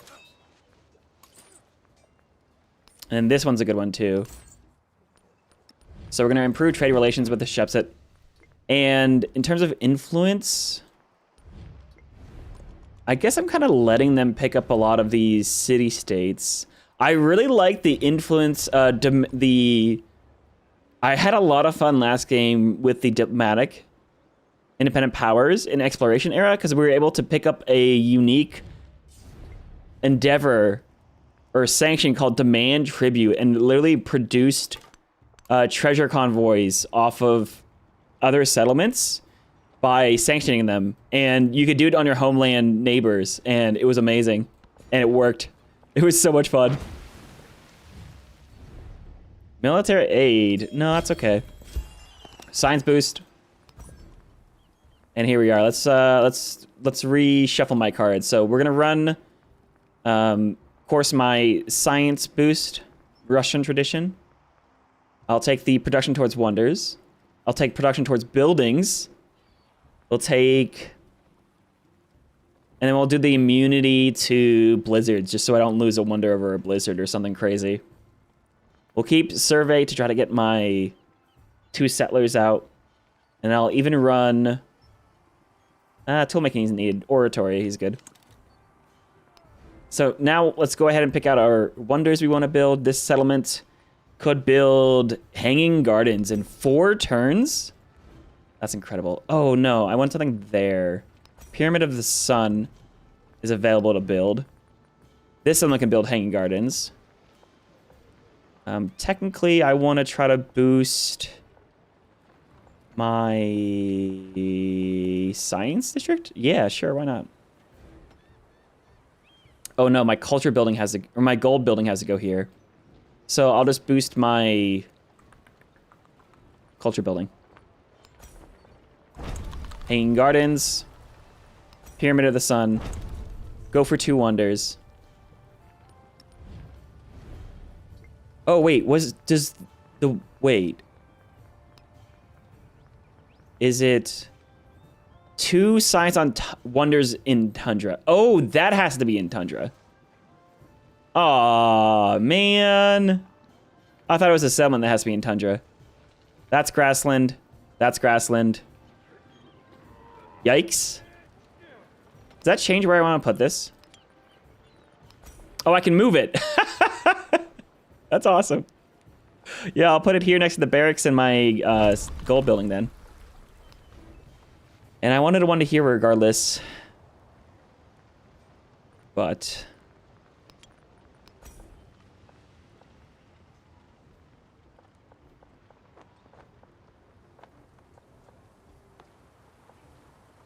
grassland, grassland. There's a tundra tile. Tundra. Grass, grass, grass. It's fine. It's gonna be a good monument here. It's gonna be a good library there.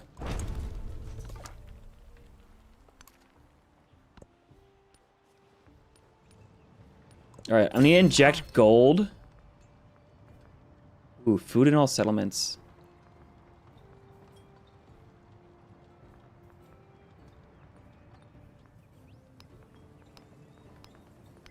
Run that. 9 turns until Nalanda.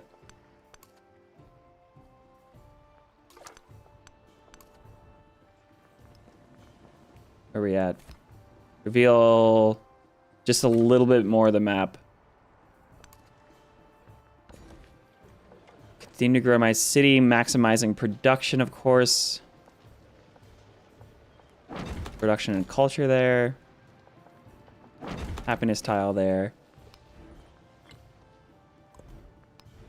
I guess what I could do...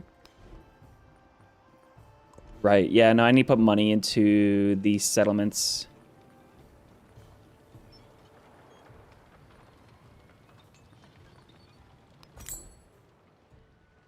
Get an altar here. Moscow's gonna be a town. I don't know which town. They don't have enough room to be a full city. All right, use the zeal promotion. Yeah, I went from 7 turns to 5. Doing something right there. Yeah, Egypt's kind of just dashing around with her settler now.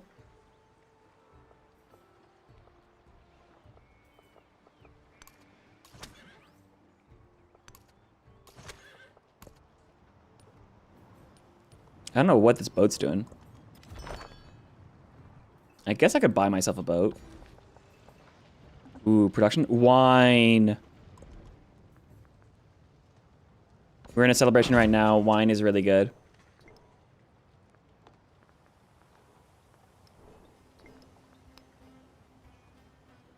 Five culture when in a celebration.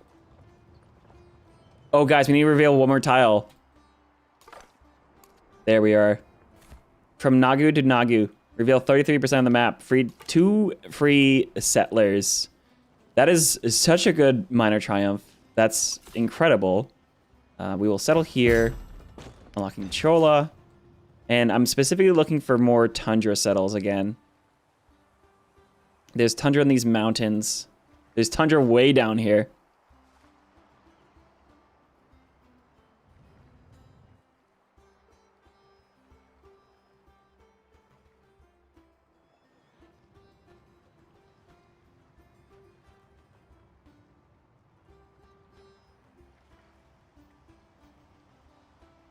All that green is where you see grassland. Don't need to settle there. That's a tundra tile.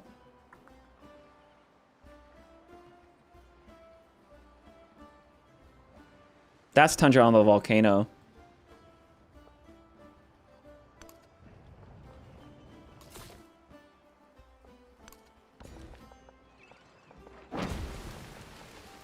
There we are. Go grab some camels. Now, do I want camels in the new city? Or the capital?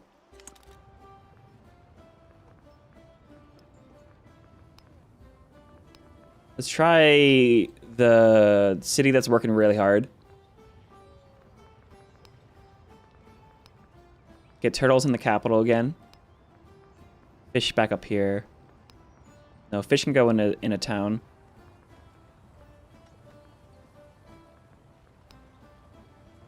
Get tin up this way for now. And there we are, Babylon. We get a free codex. We could get science on science buildings. We get production on production, or production on buildings. We get science on codex. Or we can do step pyramids. Step pyramids would be a ton of science. 2 science per tile.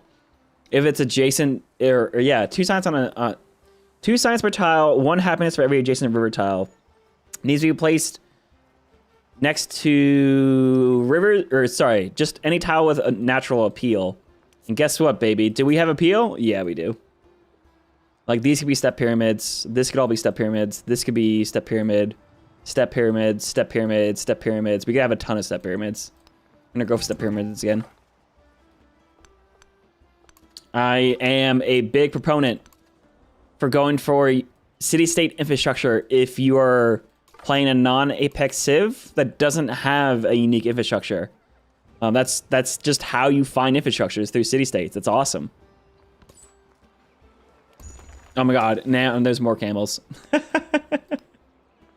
You get camels, and you get camels, and you get crabs. Psych, you get the jade.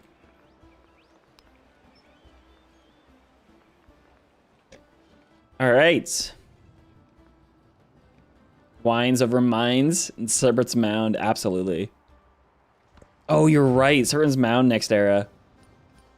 That has to be in grassland. Guess what? We got lots of grassland. From above into the gardens. And guys, I don't know what it is. The AI have seemed to deprioritize hanging gardens in this last update. So we got something going for us, man. Certainly got something going for us. And you know what that gives me? 25% production towards settlers. All right. 25% production towards settlers as of the first expansionist card is very good. However, every time I pick this up late, oh man. If it was like, oh man, if it was something like 25% production towards settlers, or 20% production towards settlers and 1 food in city halls, it would be always good. No matter what. That's an idea. 25, oh, impose taxes on wine? Me? Tax wine? Never. Outlaw drinking near the civic center. Ooh, ooh. Okay, I'll take the production on the palace. You don't have to tell me we're outlawing. Shoes single for the hill forts? You know what? You keep mentioning it? Oh. Well, it could be any of the military ones, right? Cynthia, ooh, shoot. Oh, this one. This is the one that has the boat next to me. So we'll go for them. I'll get, that's what we're doing with our influence next. We'll see if we can get that. I'll do it for you. All right, garden time. Fishing key to finish the quarter and market. Science advisor, what are you telling me? The world contains innumerable mysteries waiting to be discovered. Tell me more.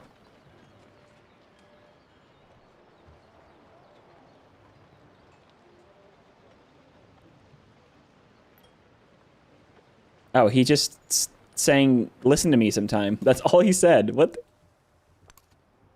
Uh-oh. All right, there's the trade routes.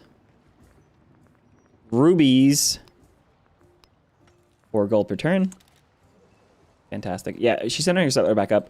I don't know what happened to the AI. They definitely still wander their settlers around, but they don't settle near a baz that you used to. So it seems like Firaxis did fix some of the aggressive forward settling behavior, but they do still wander their settlers in awkward ways. Which I guess is an improvement. I would argue is an improvement. Oh, baby step pyramids. Oh, next to a volcano too. Let's go. And a river. Oh, please don't kill him. Wow, they got quadriremes. Okay. Bye. Oh, the archer. That scout's so dead. More wine. Thank you.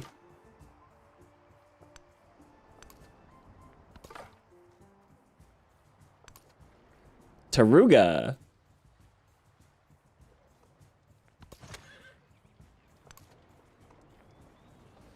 So, hill forts can be built, what, on any hill? Placed on rough terrain, yeah. All right, cool. That means I could put my step pyramids on appealing tiles and my hill forts on rough terrain. If we can get it. No whining over wine. True. Wow, there's 4 natural wonders in the homelands. Oh, Carl, if you're here. Dude, I feel so seen. The food on breathtaking tiles. I feel so seen.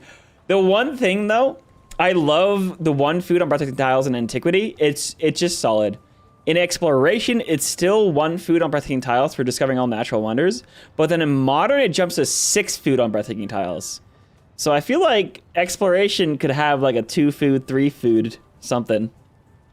Yeah, absolutely. Yeah, that would. That's a cutie right there.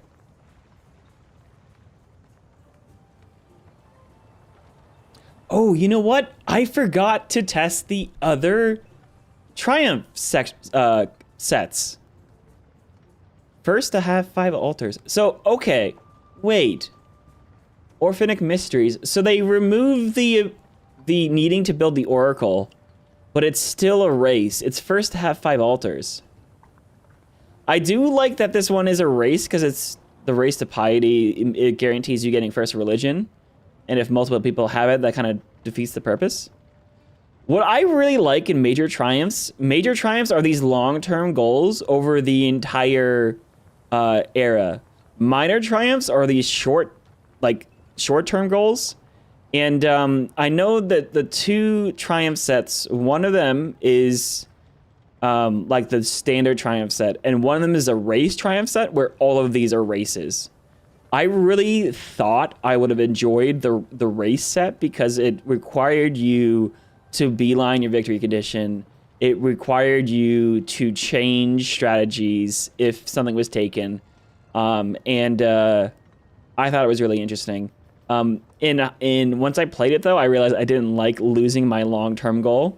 What I like is the major triumphs being completable by everyone and the minor triumphs being races. In general, first to conquer capital, first for philosophy, first for mathematics. I guess first to reveal the map. I'm assuming this isn't completed by everyone. While things like Koto Harambe could be completed by everyone, or World Wonders could be completed by everyone technically. Though maybe. That's where my gut is. As with everything I say, I can always change my mind though. The greatest golden triumph is not a minor triumph. 10,000 gold. Yeah, that is not minor at all. That's a lot of gold, man. We are playing a scientific cultural civ, though, so we're going to be pretty low on that.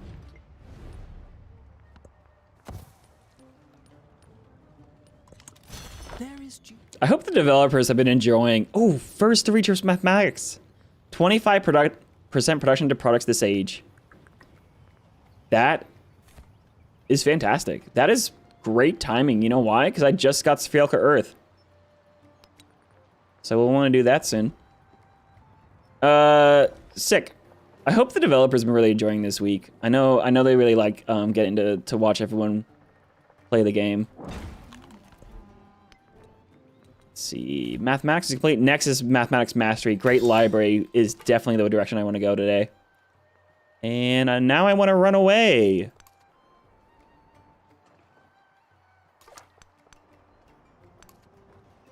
I know I could probably auto-explore at this point. Honestly, I probably should. Oh, I have settlers in the water, and there's just a boat here. Run! Hey, that's not a problem, is it? That's not a problem, right? Where are the texts that unlock the science products? So in antiquity, you have one F mathematics. That makes sense. Mathematics is kind of like the core science tech. It unlocks the Spherical Earth project. If you're unfamiliar, this actually references the project where they measured the... I'm assuming they measured the... This is the... Oh, who was in charge of it? Was it Gallo? Anyways. Famously, they were able to estimate the size of the Earth within just a few thousand miles way back in antiquity by looking at the angle of the sun down a well. And so during the... What was it? It was down in Egypt. At high noon on the solstice, the sun went straight down the well. So you know the well was staring directly at the sun. And then they walked north all the way up to like Thebes. And at Thebes, they measured a shadow from a stick that was pointed straight up. But because of the round earth, there was a shadow. And they got to measure the angle of that shadow. And they literally figured out how big the earth is from that because trigonometry. Under mathematics. That's amazing. Yeah, the different length of shadows. And then chart the stars. This is in the navigation. So also allows 2 free altar purchases, which would then also help me get to Orphanic Mysteries. Hell yeah, dude.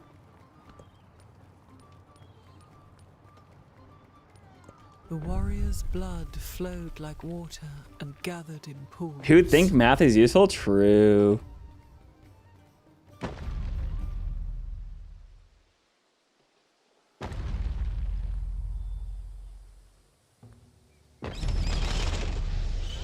Dude, I love the parrots.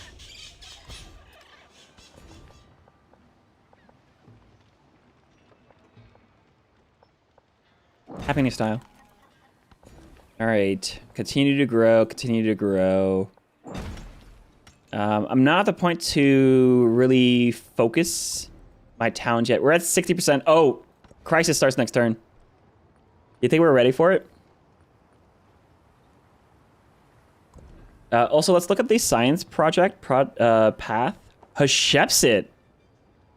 Wow. Oh, she built Nalanda. Oh, I forgot about Nalanda. When'd she build it? 3 turns ago?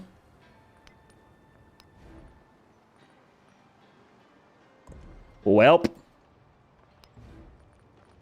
Oh, well, this settlement had to build Nalanda. No, wait, I could have built it. It's grassland. Dang it. I am my own foil again.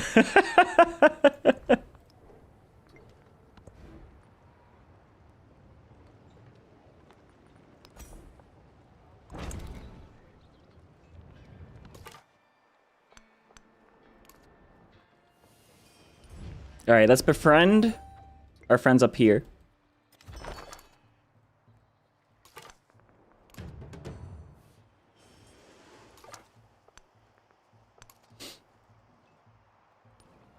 We have 200 gold.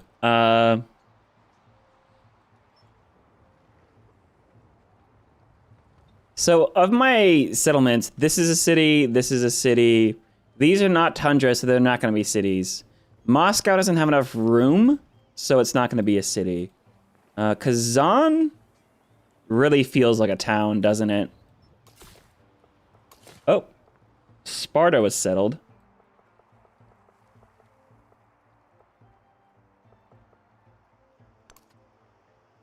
Oh, jeez. Okay, barbs. Maybe I should get some boats.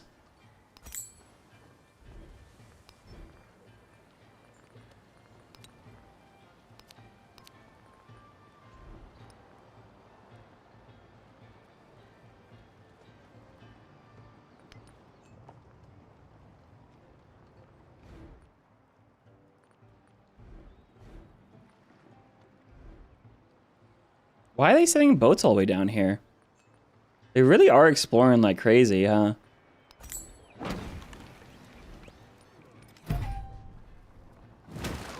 They're really building Nalanda as early as possible. Yeah, they really do.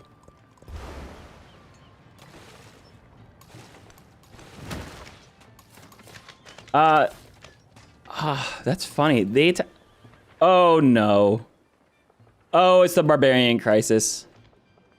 Well, this is why I settled the peninsula all the way out. It's the barbs didn't spawn here. Okay, crisis time. I have units. Let's go deal with that problem.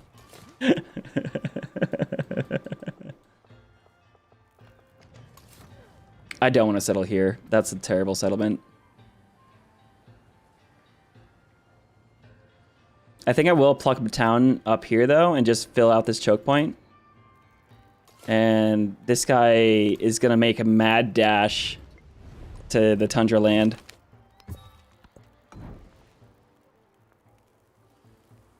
Ooh, the folk. Each feast day, the old man gather in the circle near Catherine's palace and tell their tales. No mere stories.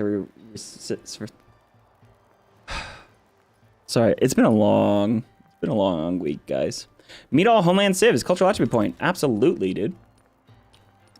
Yeah, she's at war. Okay, this is why I didn't ally Hatshepsut. She's at war with Xerxes. I didn't want to have to deal with that at all.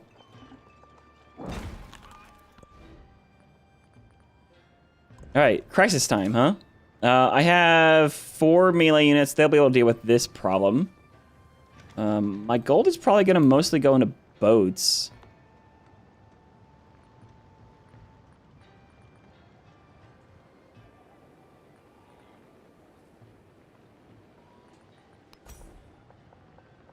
And I do have a +3 science tile, so let me get my academies built.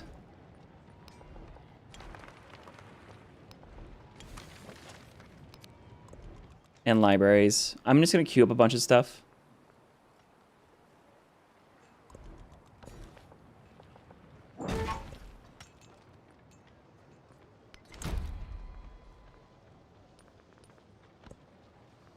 All right, so in terms of the crisis, ooh, sweet, I can take the tribute. -10 gold for each state you're cruising of. That's only 10 right now.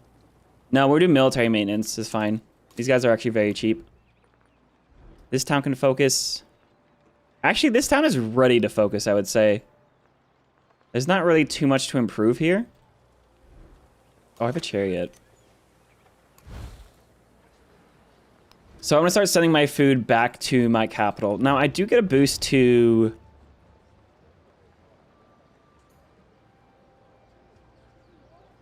Oh, production on farms and towns and tundra. Oh, sick, I just saw that.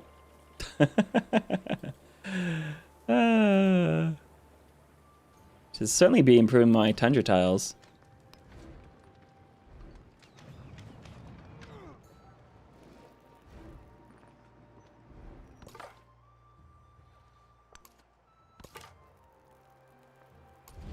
Let me in. Shiva is Ooh, Machu Picchu. Oh wow, there's still goody huts out this way. Oh, my scouts are totally gonna die though because of the barbs.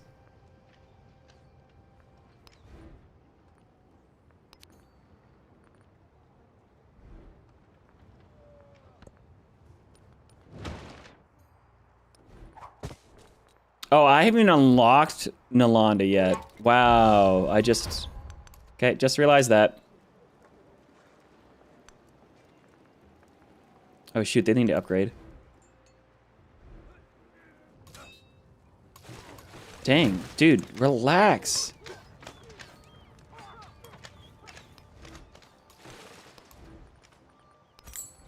Boats are crazy, man.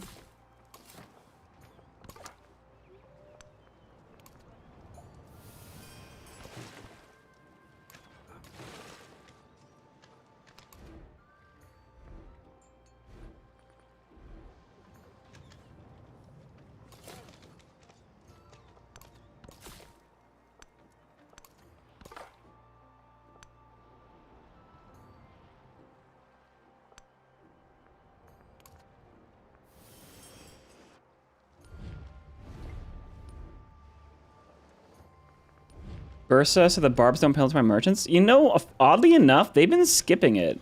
Oh, the independent powers have. I don't know about the barbarians.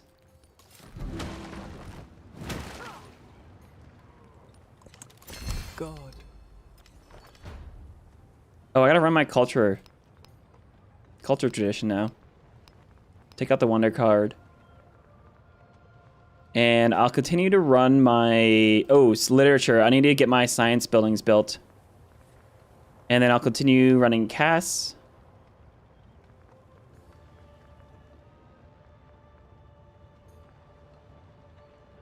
And honestly, I need to get actually some more culture going. So I'm going to run...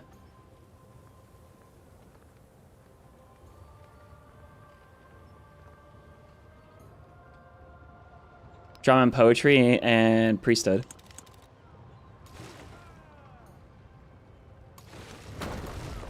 Got him.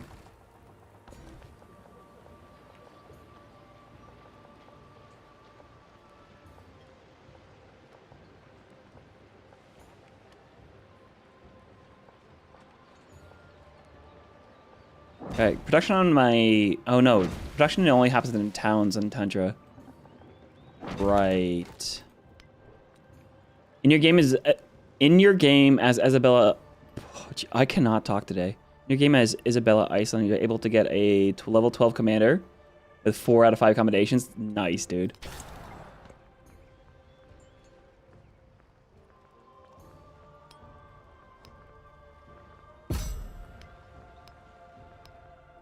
Crab.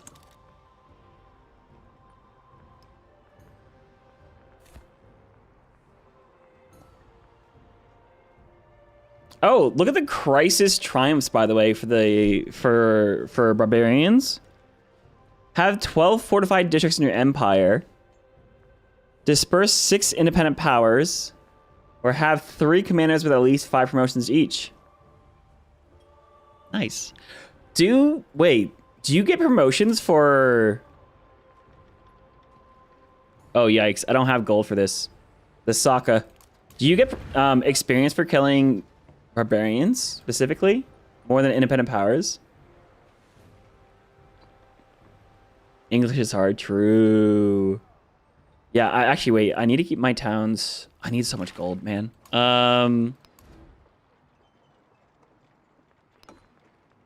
Maybe I go for mining towns.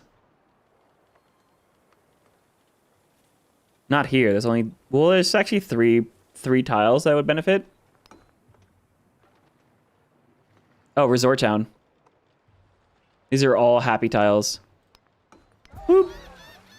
All that gold. Nice.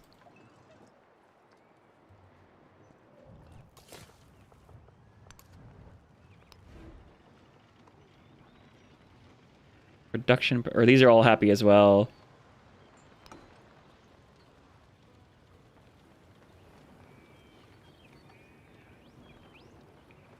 This one only needs to keep growing, though.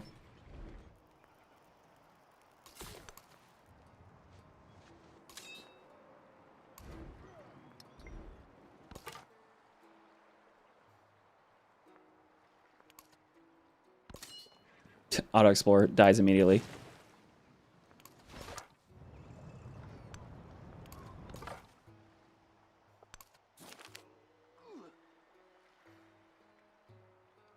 Negative 100% culture for 3 turns, but you get an archer? No, I'll take. No, thank you. Bye, Scout. Rip.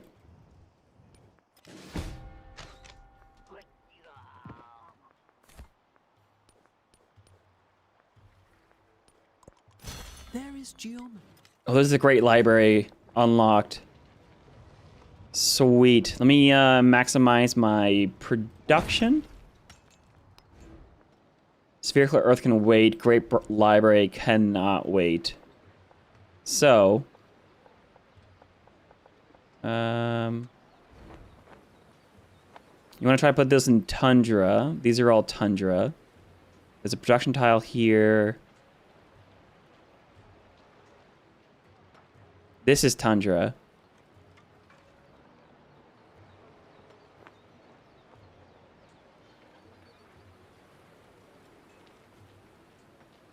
This is your science tile.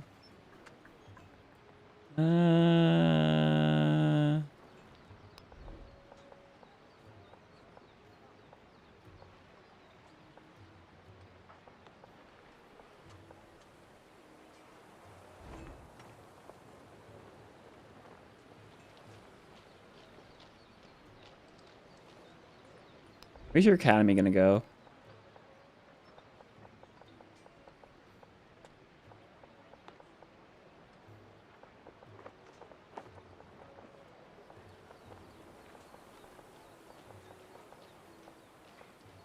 Oh, I should build it here. I can put the academy here then.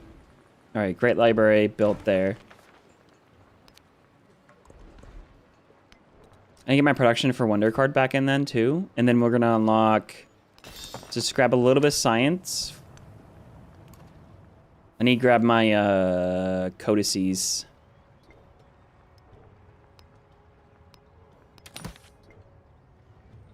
How does Catherine feel in the workshop? Powerful, underpowered? I mean, she's a science culture sieve, so she's gonna have crazy good yields. I wouldn't say there's anything that's busted about her. She just has... You go for a science game and you're gonna have a good culture game.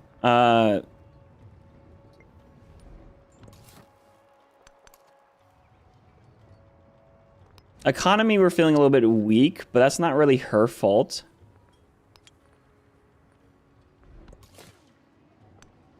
I have all these coastal settlements and no freaking gold buildings. Oh, right. I should have focused trade outpost. There's a trade outpost right there. Oh, yikes. I just bought... I need upgrades, man. I need to upgrade my units. Or at least get some archers.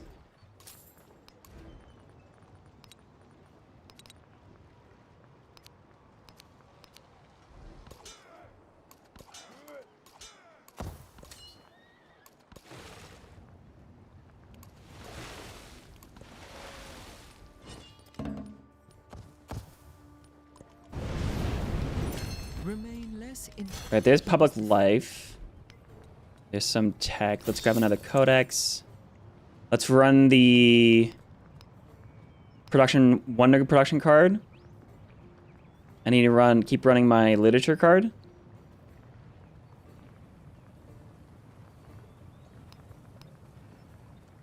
Gold card.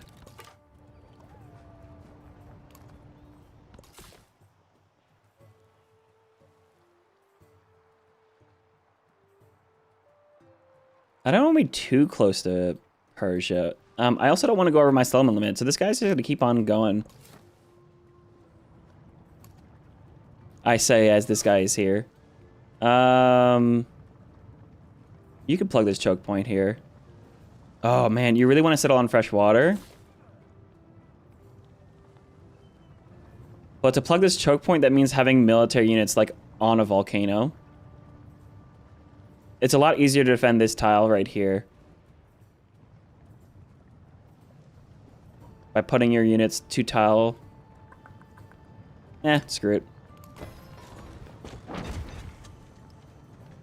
I'm sure that won't bite me in the butt later. He's probably dealing with the crisis anyways. Oh, wait, he doesn't like me anymore. Whoops.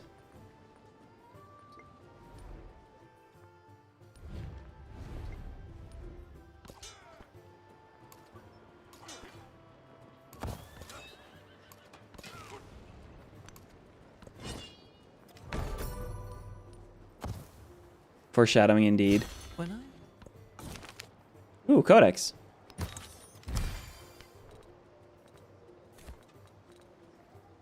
Alright, I need to get to the wheel. No, we need to go to chart the stars.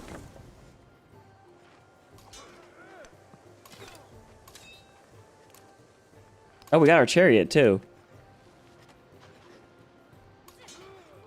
Forgot about the chariot.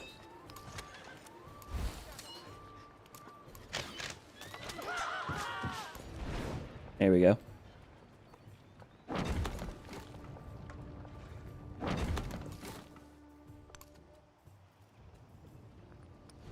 Coliseum will give us a settlement limit.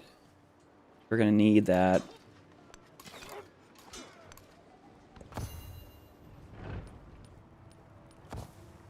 Once my boats heal, they can deal with this one too. Oh, it's about to intensify though. If he declares war, ally Hashepset it. Yeah, she'll gladly go to war with him again. Can I speed this up? At this point, it's already 8 turns.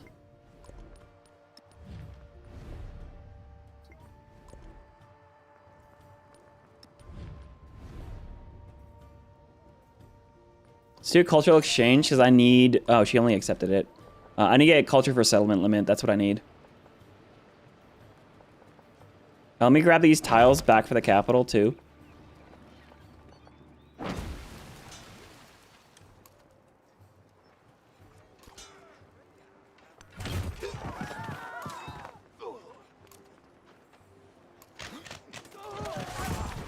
Awesome. We cleared Saka.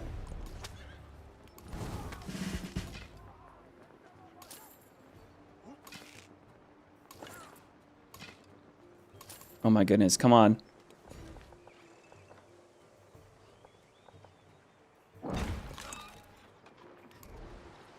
Level 4, focus fire. And we'll give him an order.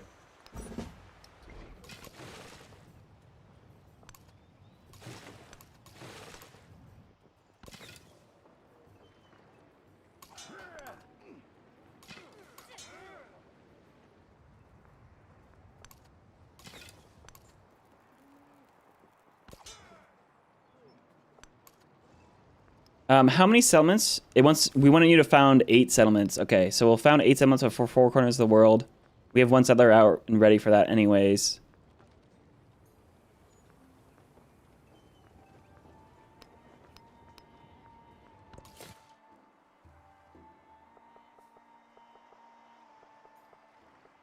There's silver all the way out this way too, which is nice.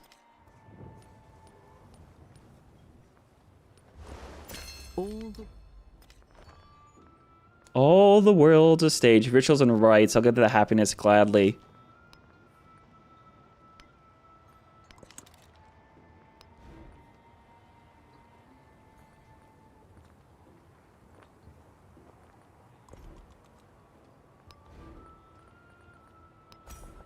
This someone doesn't really have a good market is the unfortunate part. It needs the, I need the gold though.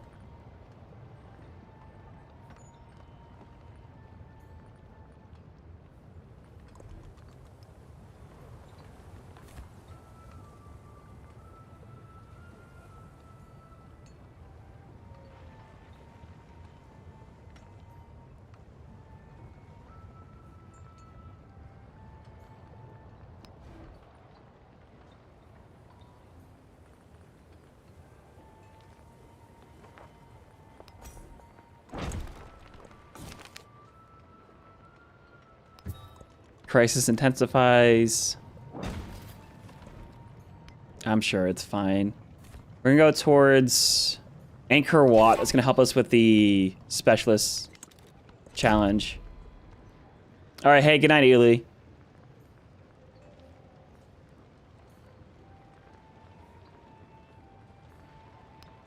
I need production towards culture buildings now.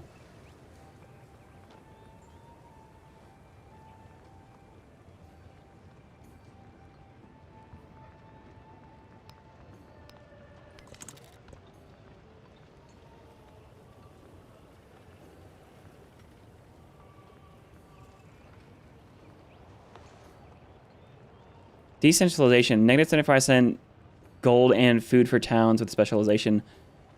I could just unspecialize my towns and it'll be fine, but I really want to get population back into my settlements. I really don't want to pay tribute though.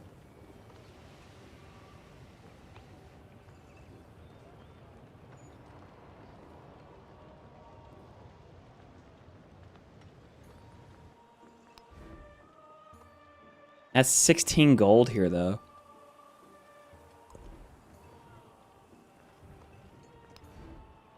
That town's not specialized. That one's not specialized. Oh, I have one town that's specialized right now. All right, we'll do decentralization. That's fine. I will continue sending food. Oh, it's only 3.5? Wow, never mind. That's not even worth it.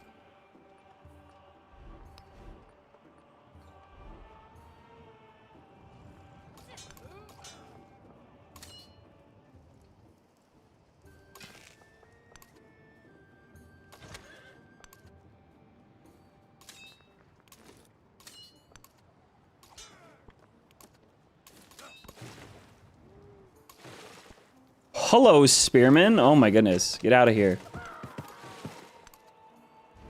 Moscow is under attack. Oh boy.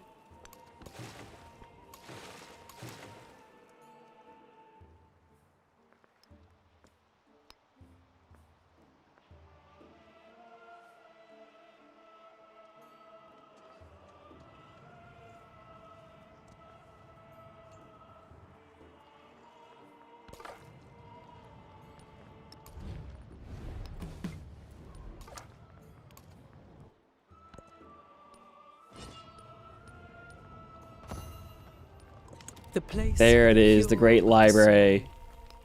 Ships. That's so big. And then we have Chart the Stars as well.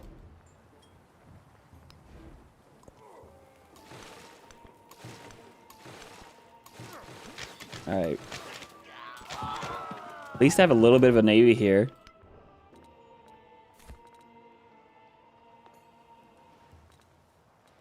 I need to get up to military training and get the blacksmith, though. That's the next big thing.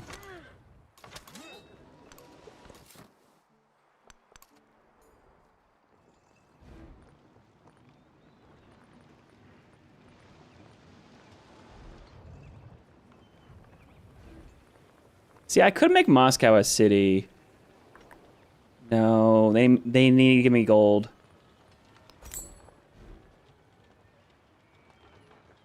Oh, it's a good library, though.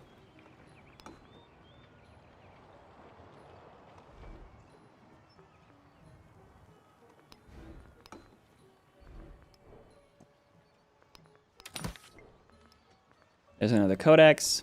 So what are the 5 tiles I want to use to get the plus 30% yield?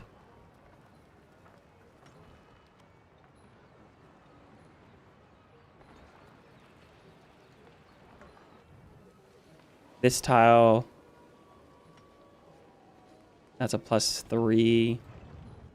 Wait, to get 30 is a lot, man. 1, 2, 3. This is a plus.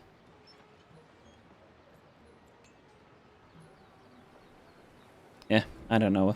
I don't know what's going on. Plus 3, plus 4. That's only a plus 2.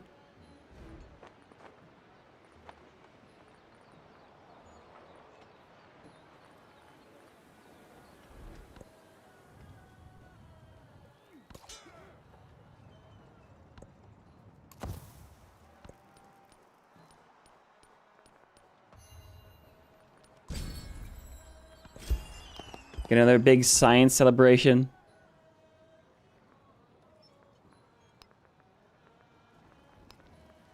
Boost my science even more here. Drama and poetry.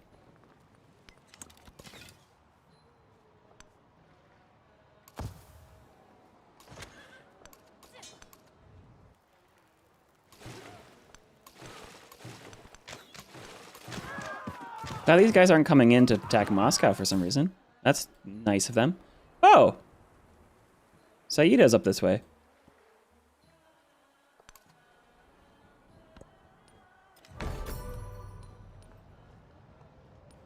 Inventor. Oh, we got a free spearman.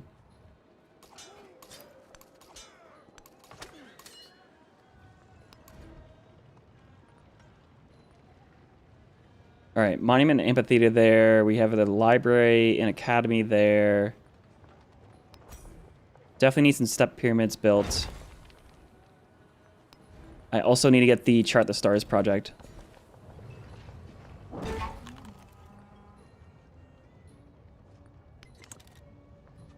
We need institutions capable of unraveling the mysteries of the world. Thank you.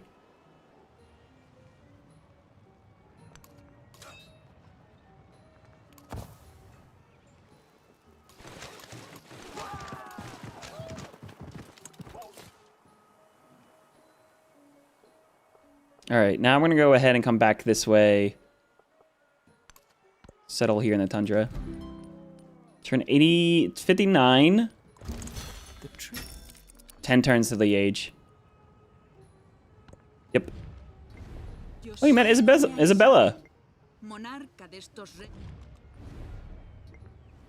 All right, so if we had 10 turns left, now I really got to figure out what I want to do to finish up this age.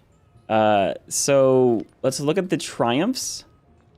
I definitely want to chart the stars and the spherical earth projects. The city center districts with 30 yield. I have one. Oh, I need 4 more codex too. Crazy. Ooh, cultural attribute point. Do you want culture in towns? It's like 8 culture, or culture and settlements for resources assigned to them. We have how many resources? Dude, a lot. 1, 2, 3, 4, 5, 6, 7, 8. Like 18. I have a lot more resources than I have towns. Obviously, these both scale.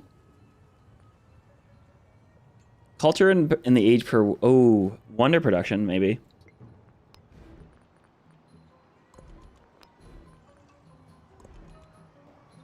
Half the time the advisors have good advice, the other time they're Navi from Zelda.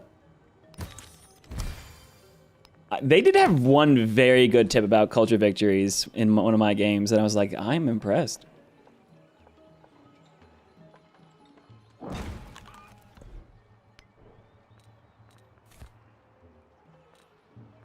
Sweet. All right, we got blacksmiths down.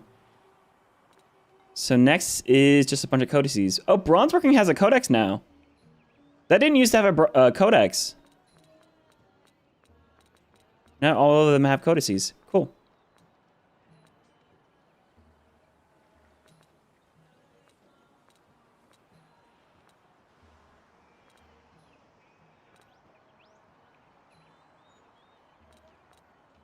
All right, we're just gonna grab as many codices as possible to fill out our libraries. I don't see any more. Oh, they just, wow, okay, never mind. The barbarians can't spawn over here, so they're spawning on my island. That's so funny. All right, 10 turns left, so half that has to go into Chart the Stars. Blacksmiths need to be built for production. That's a really good one. I'm still trying to get the Suzerain up here. 3 turns. We might be able to spam Hellforce at the very end. In the meantime, I do have step pyramids I could try to buy out. Oh, that would actually help with my happiness issues.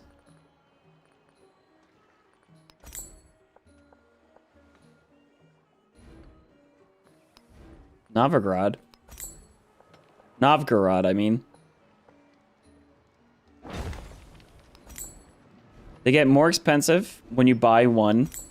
So it goes from 80 to 160.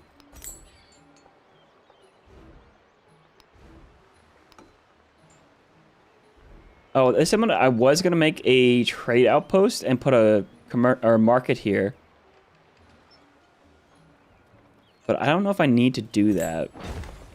Let's put the step pyramid in. 80 to 160. Oh, is it still 100% scaling? I thought it was 50% scaling on unique improvements. It just doubled in cost after I bought one.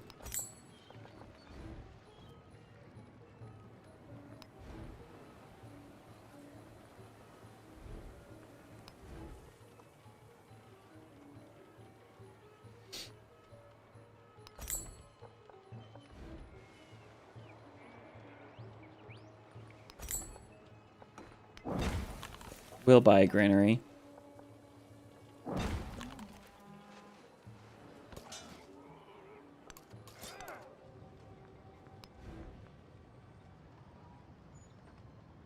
Negative 7.8 gold. What happened? Ooh, attribute. Yep, culture on resources feels good. Obviously, that doesn't. That's not quite ageless, but you can get the trade routes up pretty quickly in exploration.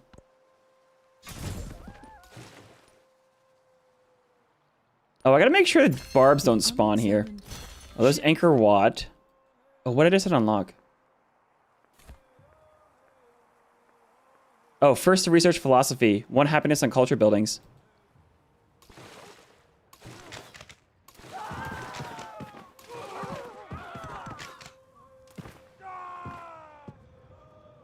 Xerxes is trying to fight here.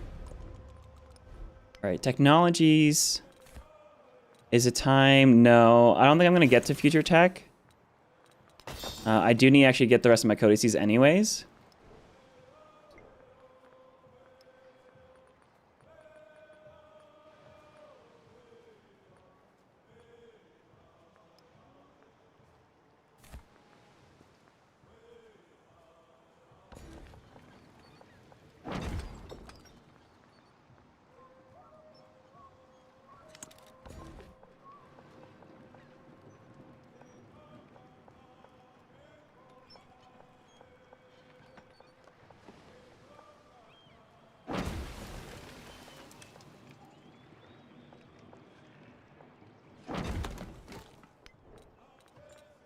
Alright, now let's go to settlement limit at this point.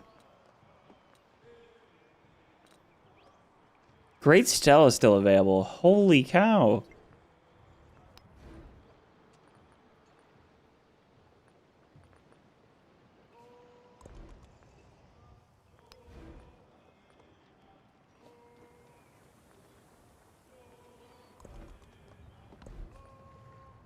Ooh, a scientific attribute point. Hell yeah, dude. Science on quarters.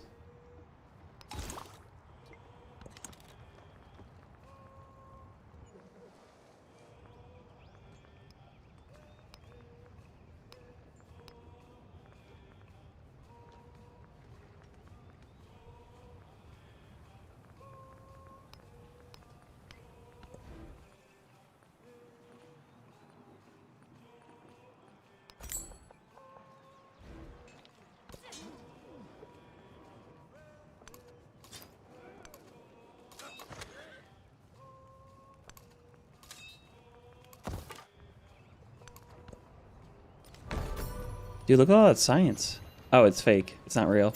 Those who Tactics. And the wheel has been mastered. Military training mastery.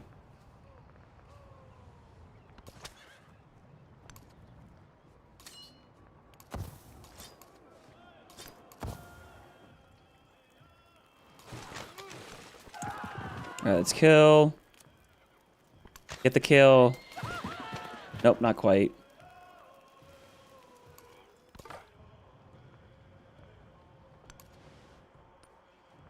Alright, you got 200 gold. What do we do with that? I want every settlement to have 1 step pyramid. At least. Wow, they're cheap.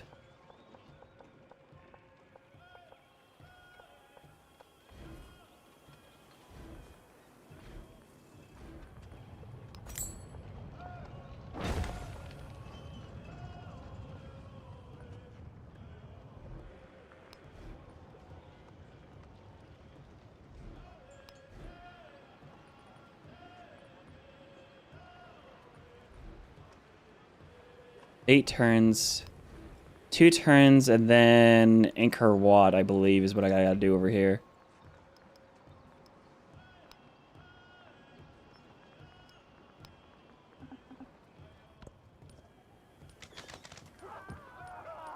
You know, it stinks. I took the crisis card that prevents me from centralizing because it reduces food and gold in my towns if they focus, so I can't send food back to the capital, which means I am having a hard time getting my specialists online because we need to get specialists online in Antiquity now. Oh boy, 2 crisis slots. That's gonna be a lot.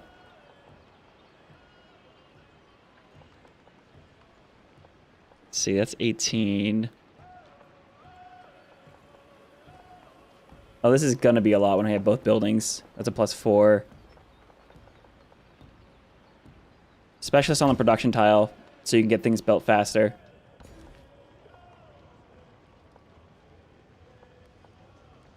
This specialist needs to go on the culture tile. Oh, look at that. That's 30 culture right there.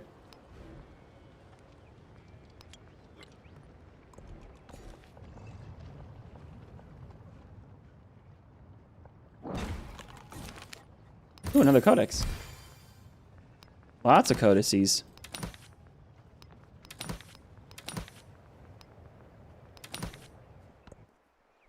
Oh, hill forts. They're here.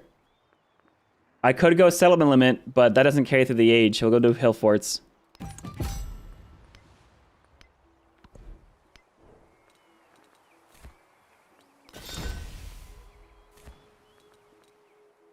And I don't know if I need these codices or if I need future tech. Codex do give you points. Oh, look at this. I'm the highest scientifically. Because we got 13 codex. 2 civics to give us points. The Great Library gives us 3. Spherical Earth just gave us 5. So this is how we're in the lead for the scientific race. Settlement does carry through age transition. Does it now? Wait, has that changed? Before it was always 8 no matter what. Settlement carries... Wait. Seriously? So many things have changed. Or I never got it right in the first place. One of those 2 things can be true. We'll take the negative 20 gold here. And negative 5 for each imported resource. That's so much. We'll do inferior tactics. It's fine. I can run that card now. I say after I see the archers. Oh no. What have I done? Oh my goodness. So the way I thought that worked is that you get the settlement from the city-state, but the city-state doesn't transition the age. So you lose it because you lose the city-state. We did update in a patch in live sometime last year. You are correct at launch, it did not apply. Okay. Okay. Yeah, because I remember a lot of us thought settlement, you had to unlock settlement for it to carry through on launch. And then we realized it didn't. And then we realized it was just a set number. And then, okay, cool. That's crazy good. Wow. Wait, does that make the settlement limit just always the best pick then? That's like really good. Oh, here's our hill forts.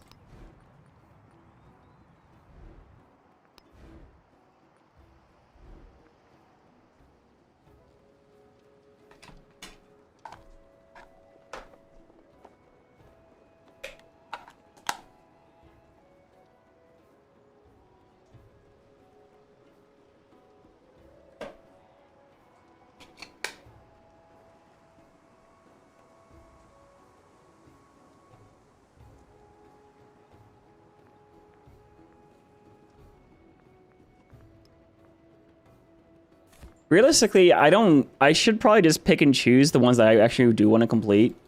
Like this settler is probably something I want to complete, so I want to do Four Corners of the World for the 2 settlement limit. I want to do... I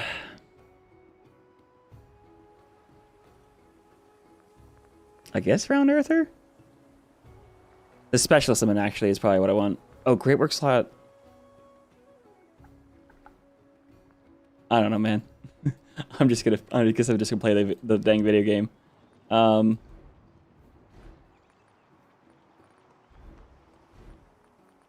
Hill Fort. Bam. Production. Dude, they look so good too. Is that specifically inspired by the Celtic Hill Fort? Or just like general? Or just hill forts in general?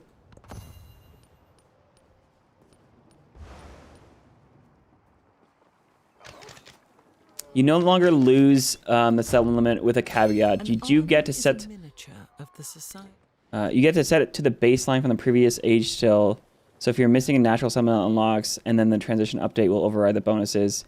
But if you have all natural unlocks, so the city-state bonuses are above your potential maximum, then yes, it will keep the bonus in the next age.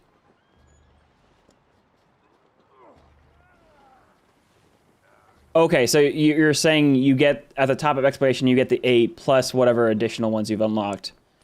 Things like, so I assumed the things like settlement from like the attribute trees carried over because you continue to have it. I think this used to be bugged and it would re-trigger every age, so this is actually like +3 by the end of the game. I think that's something that Firaxis, you guys have fixed recently. But yeah, I did not know about city-states carrying over.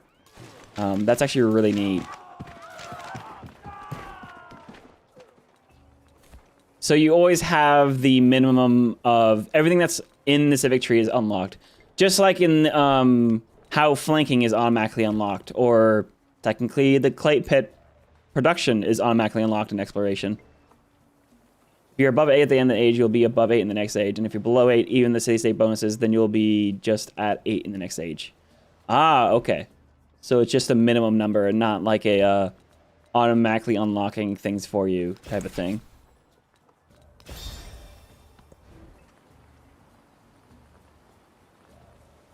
All right, I would love Anchor Watt. I still need to get my academies built. Actually, do I need my academy?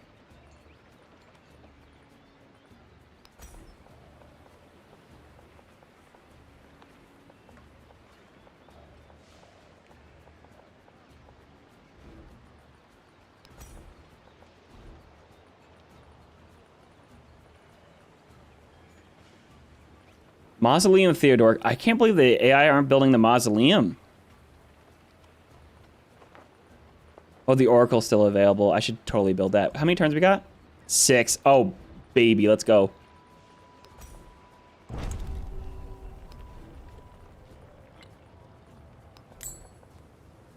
Oh, dang. I can't build that there.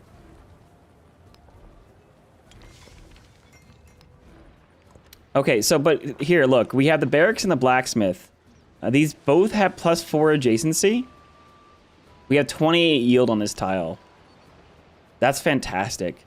They'll lose the adjacency the next age, but they'll keep their baseline production, and they don't contribute to production scaling anymore, so they're just good to always have. Unless you need the space, of course. I guess they do cost maintenance still. So, I think that's the... Yeah, they still cost happiness and gold maintenance. So, okay. So it's not, like, free production.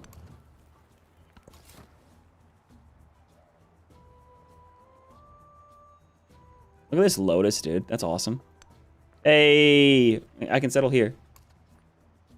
And the crisis is fully intensified, so there's no barbarians here. Let's get our 8th settlement down, eh? That is very far from home. Oh, man. Lotus tiles, cute. And it's automatically connected. Hell yeah.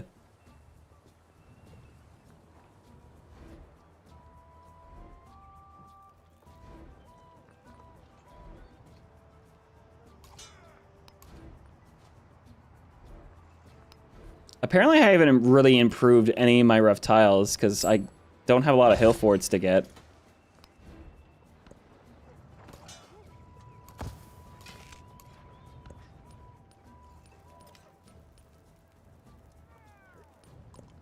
There is a... There it is. Complete Start to the Stars and the Spherical Earth project.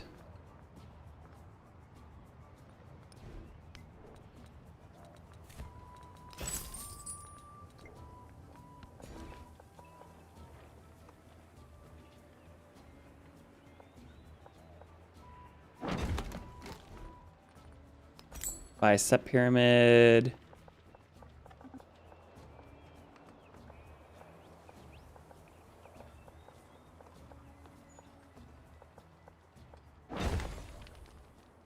I also have 2 free altar buys because we charted the stars.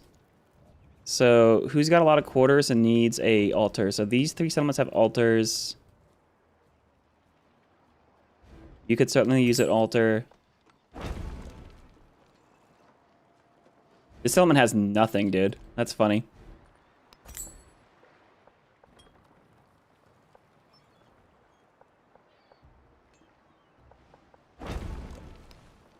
There are Orphronic Mysteries, too. First to have 5 altars. I guess the AI aren't building altars right now.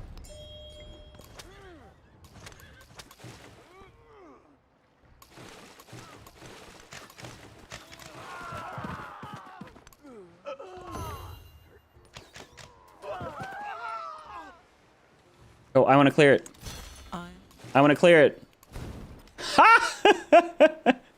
Clearing our barb camp underneath the AI. Wow. That's for every time the AI's cleared a barb camp, like the barbarian raid camps, like underneath me by running a scout underneath me. That felt good. Holy cow. That's too funny. Oh, did I complete all my objectives except for the citizen yield?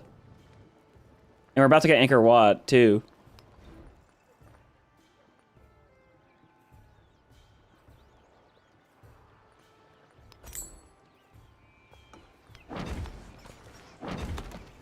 Oh, I stole a tile from the capital. Yikes. Whoops, my bad. My bad. Nini Novigrad. How dare you? All beings who are planted. Built the Angkor Wat. Let's go. Let's go. Growth rate in towns, though? Nah, I need to keep up my yields. Oh, I don't need production. No, I do need production towards wonders, of course. How dare you? How dare I say we don't need that? How many turns do we have? 3.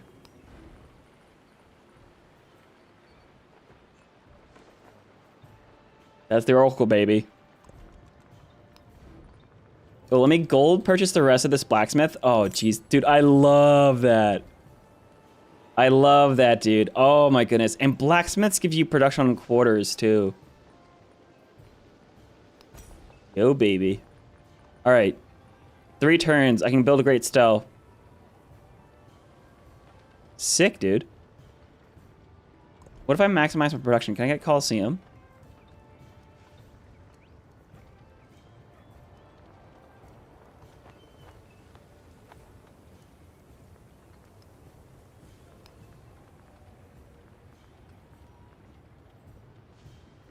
Nope. Yeah, let me just build a great stele. Put that next to probably a good science building.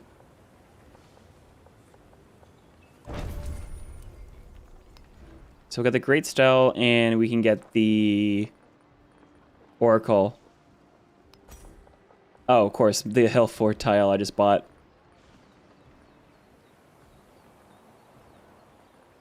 That's fine. Tear it down.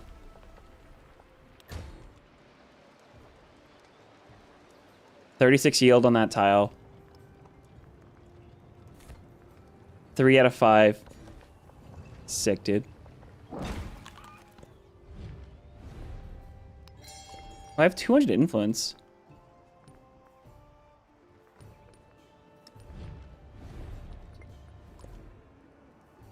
Three turns till the age. I'll just hit future set or future tech. Dude, that was a fast age.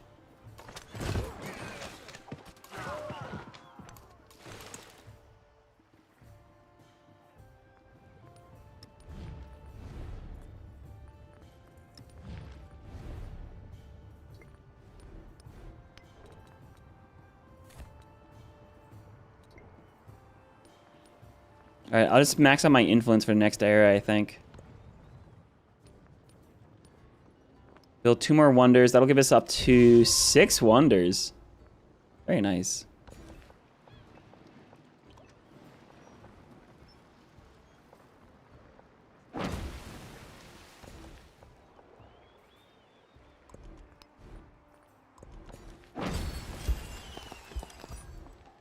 Little science boost here. 1 more policy. Oh, I could get actually 1 more science on specialist to see if I can get more of my enlightenment stuff.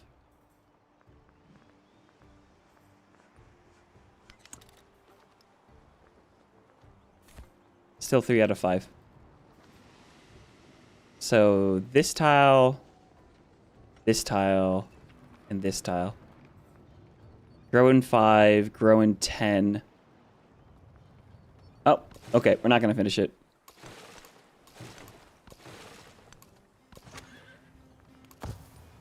That's fine. We don't need to have like the pre-enlightenment done already. 1 turn left. Let's grab some gold. Now, if I was able to specialize my towns and send food home, that's how you actually get enough food in your towns to get enough people here. To get those super high yields, but 'tis what it is.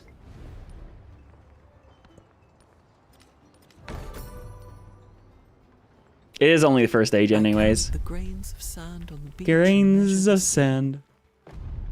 I understand this. May the might of the And the Lord Stell. Let's go. Future tech as well.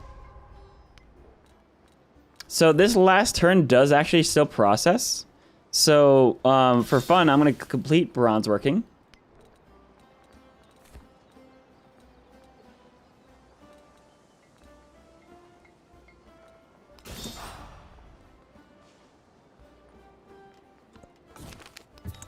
The age is ending.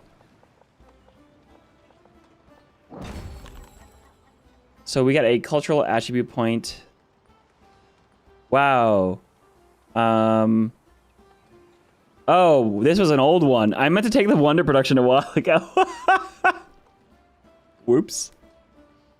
All right. So, do we take the specialist culture? Because we'll have 3 or fewer cities. Or do we actually want 3 or fewer cities? I don't think I want to be locked behind 3 or fewer cities the whole game. I'll take the wonder production. And the other wild card, I could put a variety of different ways. Oh, let's get science on resources. Production towards buildings. Production towards buildings. There's so many buildings you gotta build. Also, I haven't seen a single Blizzard all game, so I don't know if I needed this card. Oh, is that why Russia has 2 traditions?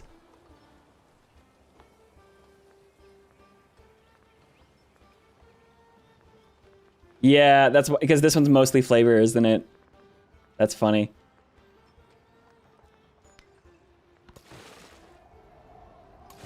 Oh, Barb's back. Oh, just kidding. There's a blizzard. I stand corrected. Oh, man.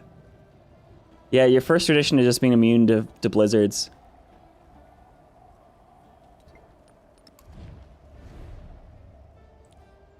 Wait, where did I see the combat strength in Tundra? Is that modern era? All right, cool. That's the age. 8 settlements. Carrying over a bunch of gold. Actually, hang on. Should I buy a...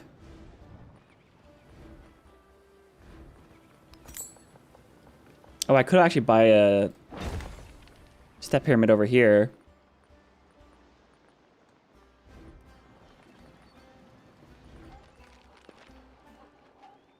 The blizzard stuff might be a civic bonus unlocked before.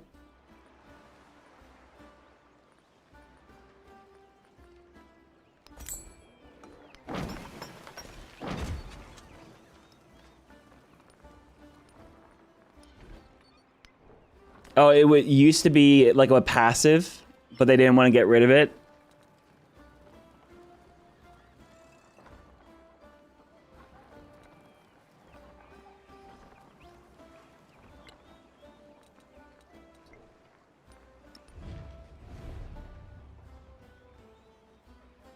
Interesting. I guess it would have been a very long Civ. Oh, actually, it is nice to have some effects being traditions in case you do still want to do Civ switching. There, you have to remember they can't just balance continuous Civs. They have to balance.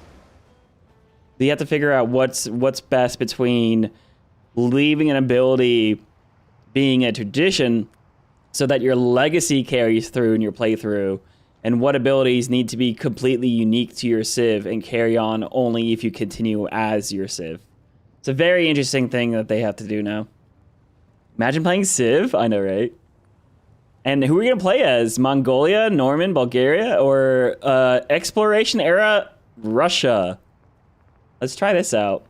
Ooh, I could actually change my attribute points. I actually have so many of attribute points. I didn't expect to get that many. That was actually a lot, dude. I could swap these for like diplomatic and gold at this point. Or I could double down and just go all in. We could also go for...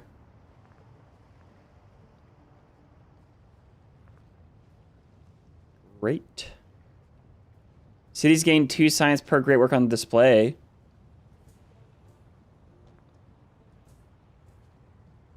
Science on towns and tundra is actually really fun.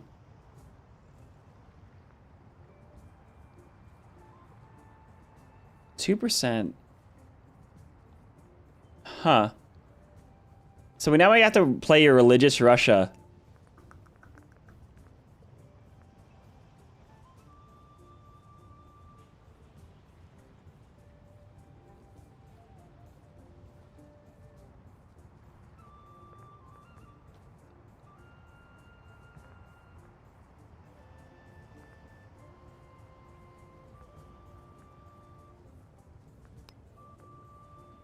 Well, here, I'm going to do...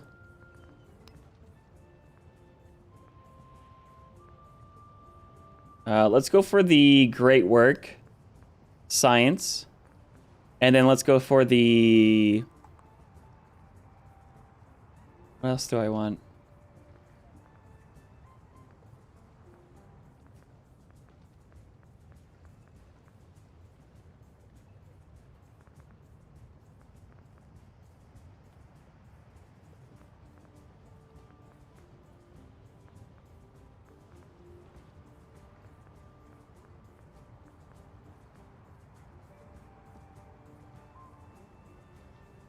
Punch cards. 20 science every time you build a science building. Gold on trade routes.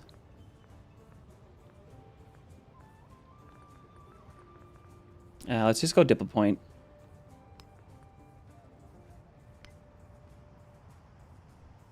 Swap mementos. Load without leaving the map. Loading the new assets.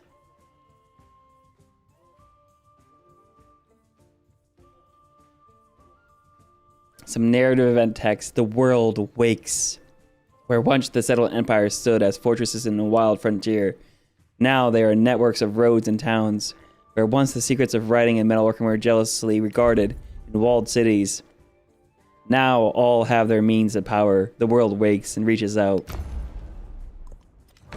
Here we go.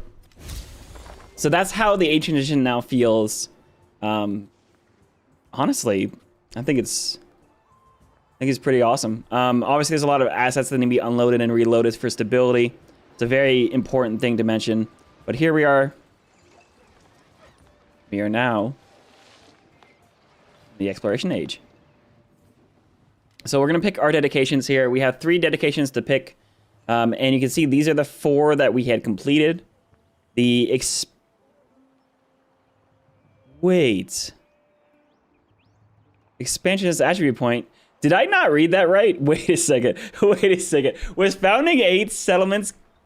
Was that not 2 settlement limit? Did they change that? Did I not see it?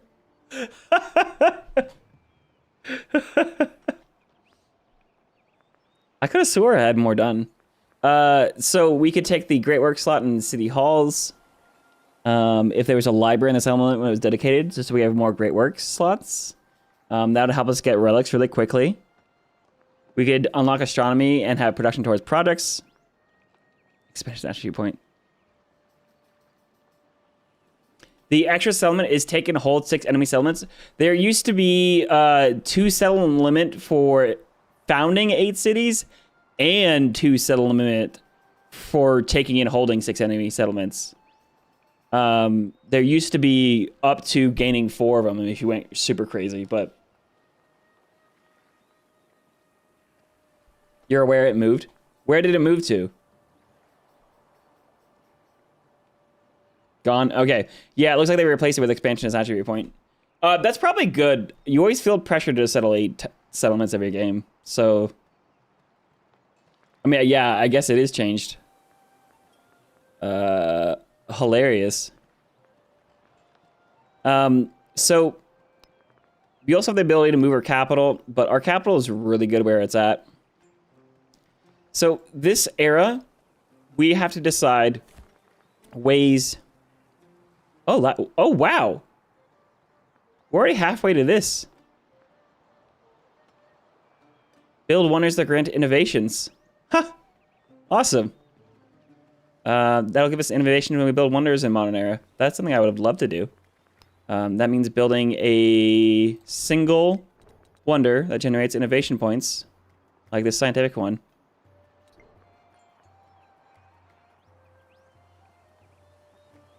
Streaming tomorrow. Oh my goodness. Am I streaming tomorrow? In 5 minutes, I'll be streaming tomorrow. Actually, we do have a multiplayer game tomorrow. So I do want to make sure I get some sleep tonight, but that's going to be later in the evening.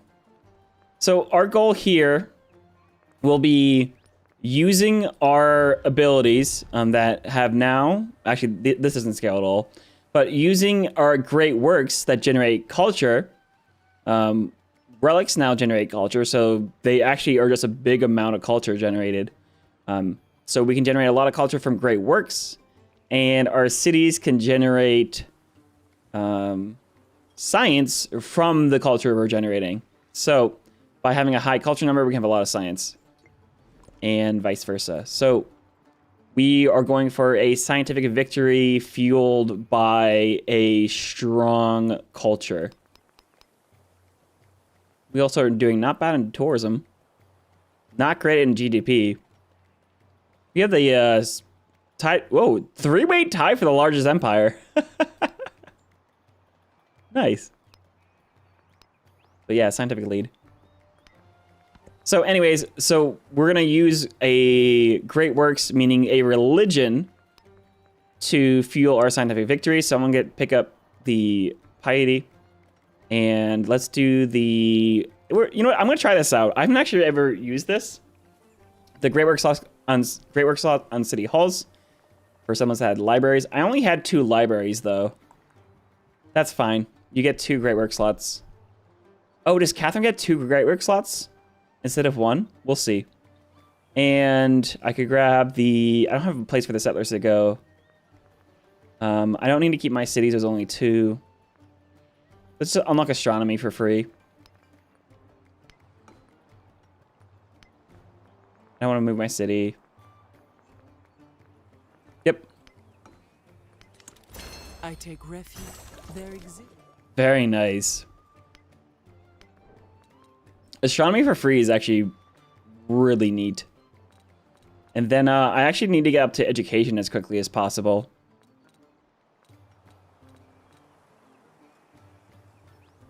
I will quickly dip into machinery for the sawmills, though.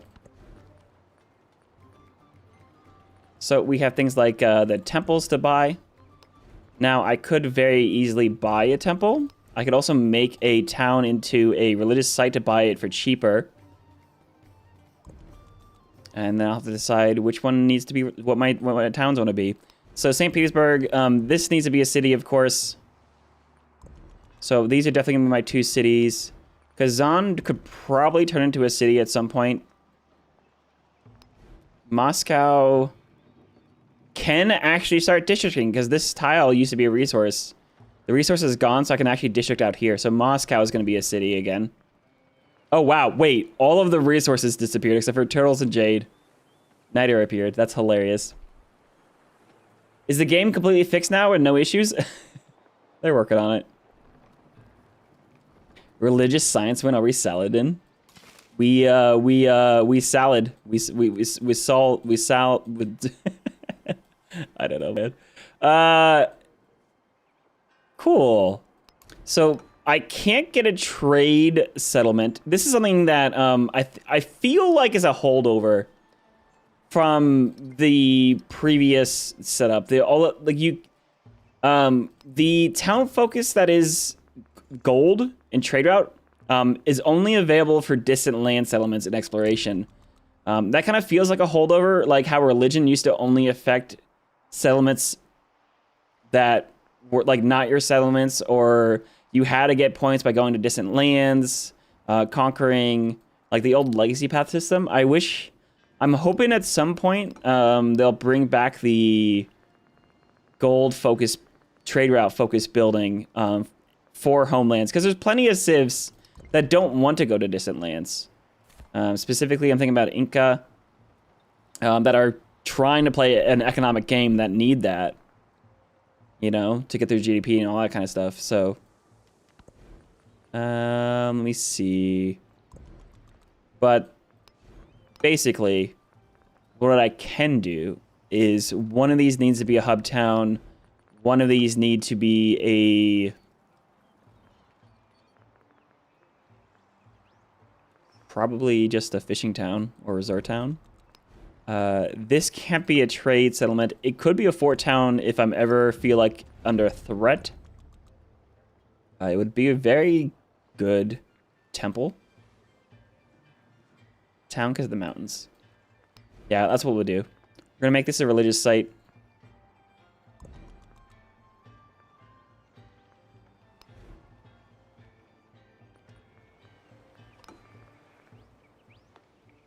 Wait. Can build additional fortifications and military buildings in this town. 4 towns are actually pretty good now. Oh, you know what I could do? I could just make a Moscow into a religious site temporarily and buy a temple for cheap. 336 gold.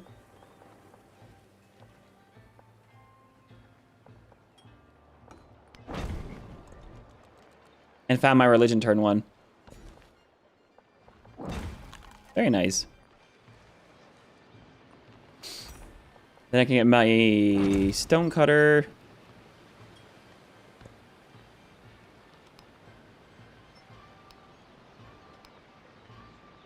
Get a bunch of resources into the capital.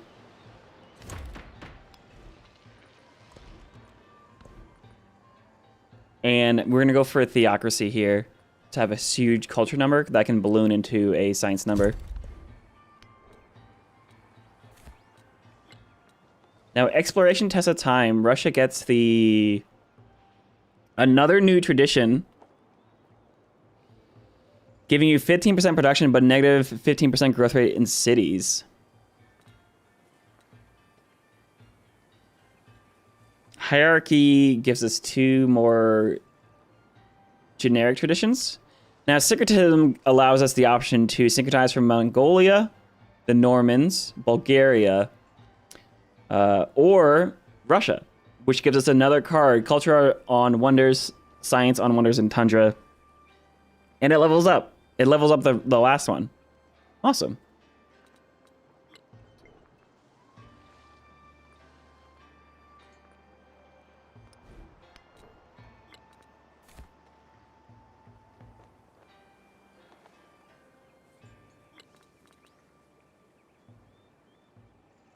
Let's start off with maritime law economics to get some boats out. Oh, or do I actually just rush inspiration?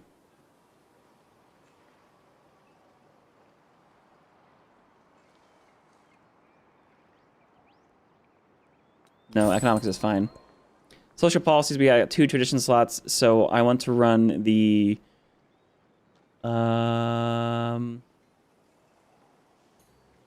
culture and science on wonders.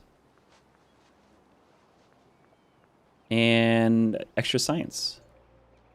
Nope, happiness. To get some traditions.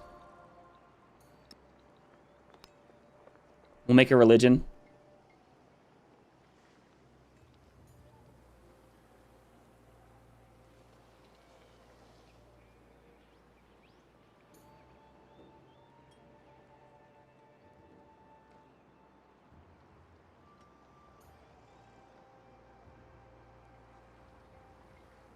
Try to make it like a rushing, like, pun. And we gotta go to Russia religion name. Cool, and we got our army commander back here. He's gonna station in a district for us.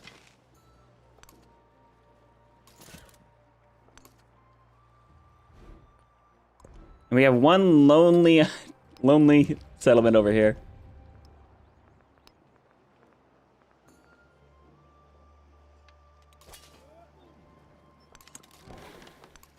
You can immediately find distant lands too. Hell yeah. So settlements to befriend. We have an expansionist one that's friendly. Vilnius is here, friendly. Constantinople. Damascus.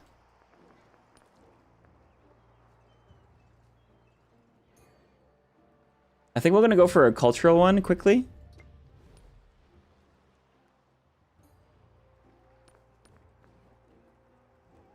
One that won't die right away.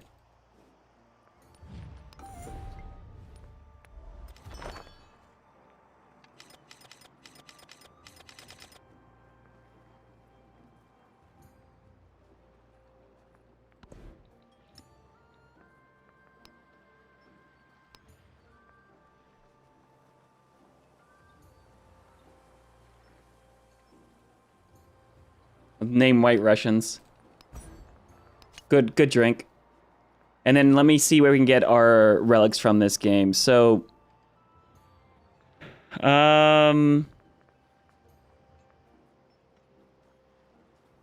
we could go for converting of capitals. Settlements with wonders. Shepset's right next to us. 1 wonder, 2 wonder, 3 wonder, 4 wonder, 5 wonder. Xerxes has a wonder.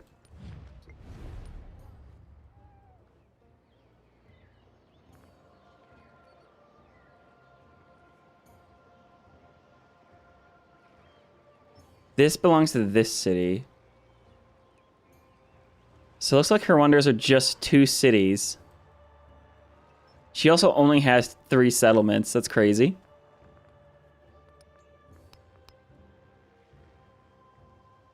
Ah, Hatshepsut, what are you doing? But Xerxes has a wonder, so that's at least 3 relics or 6 relics pretty easily. So yeah, let's go for the two relics whenever we convert a civ with wonder.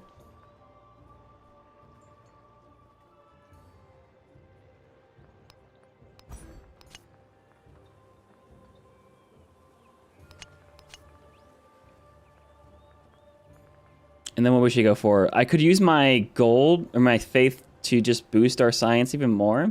Could also use it to get us some economy going. I feel like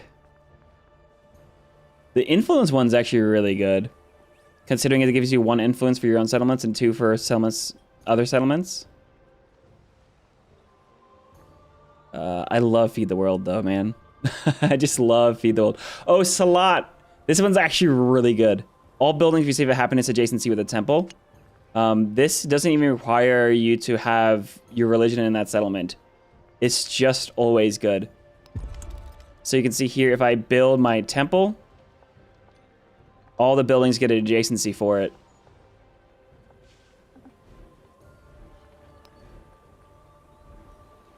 So that's now a 10 happiness temple as well. Ooh, the orthodoxy. Light of truth may shine from the humblest candle, as bright as a gold brazier, for is the truth, says the priest. They wander the most impoverished regions, ministering to the everyday lives across Catherine's realm.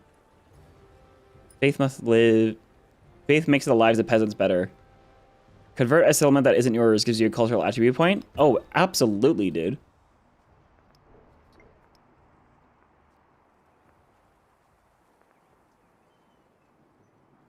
Actually, do we just rush theology then? Because that could get us our evangelizing, and then I could set up a bunch of merchant trade routes to spread my religion instead of doing missionary spam.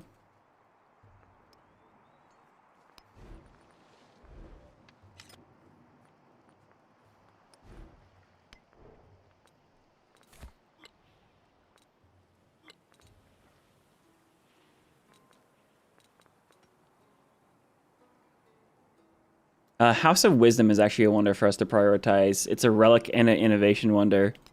So actually, I'm going to beeline up that way.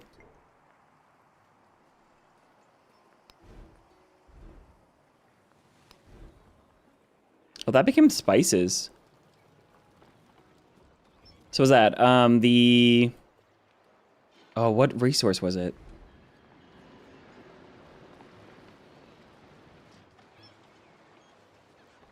Oh, flax became truffles here, and flax became spices over there. Oh, that's interesting.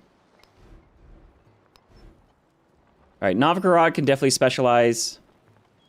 I want this settlement to be an early influence town, I think, because they're connected to pretty much everything. And I can only have one on this continent. We have prime real estate for distant lands, by the way.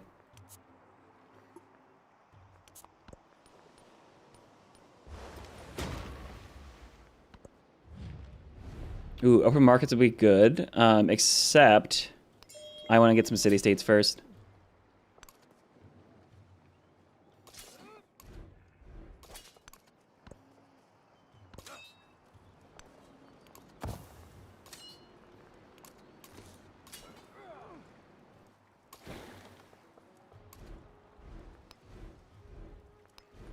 I should probably buy a fleet commander.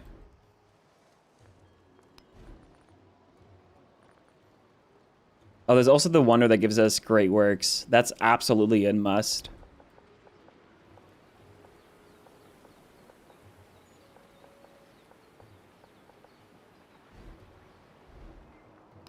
Oh, let me use my gold to get my city back online as fast as possible.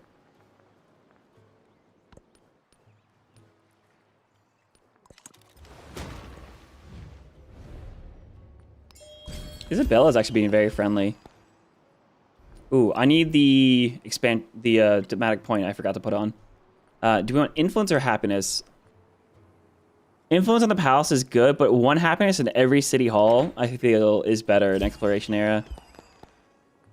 All right, civilian and support unit production could be a lot. I'm building a wonder. I'm gonna go for the culture boost instead. We're building a wonder, so I'm gonna get that production up again.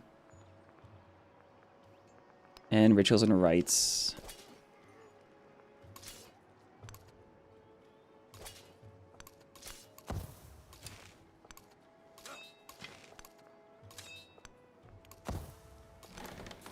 Good hit.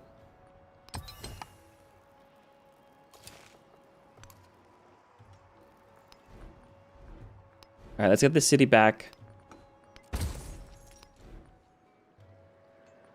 Get the stone cutter. Ooh, Serpent's Mound.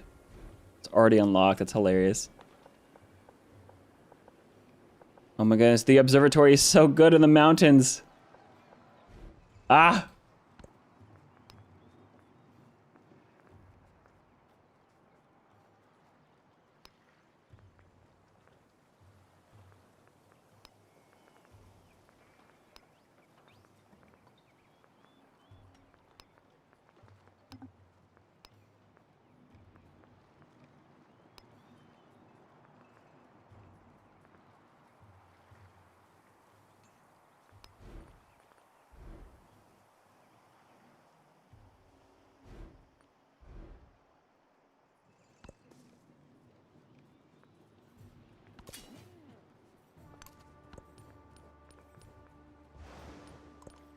I work.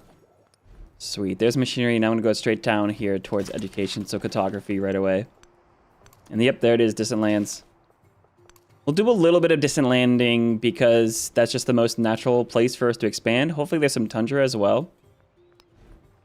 So speaking of, still need to buy an admiral. Fleet commander, I mean. No, I lost a wonder.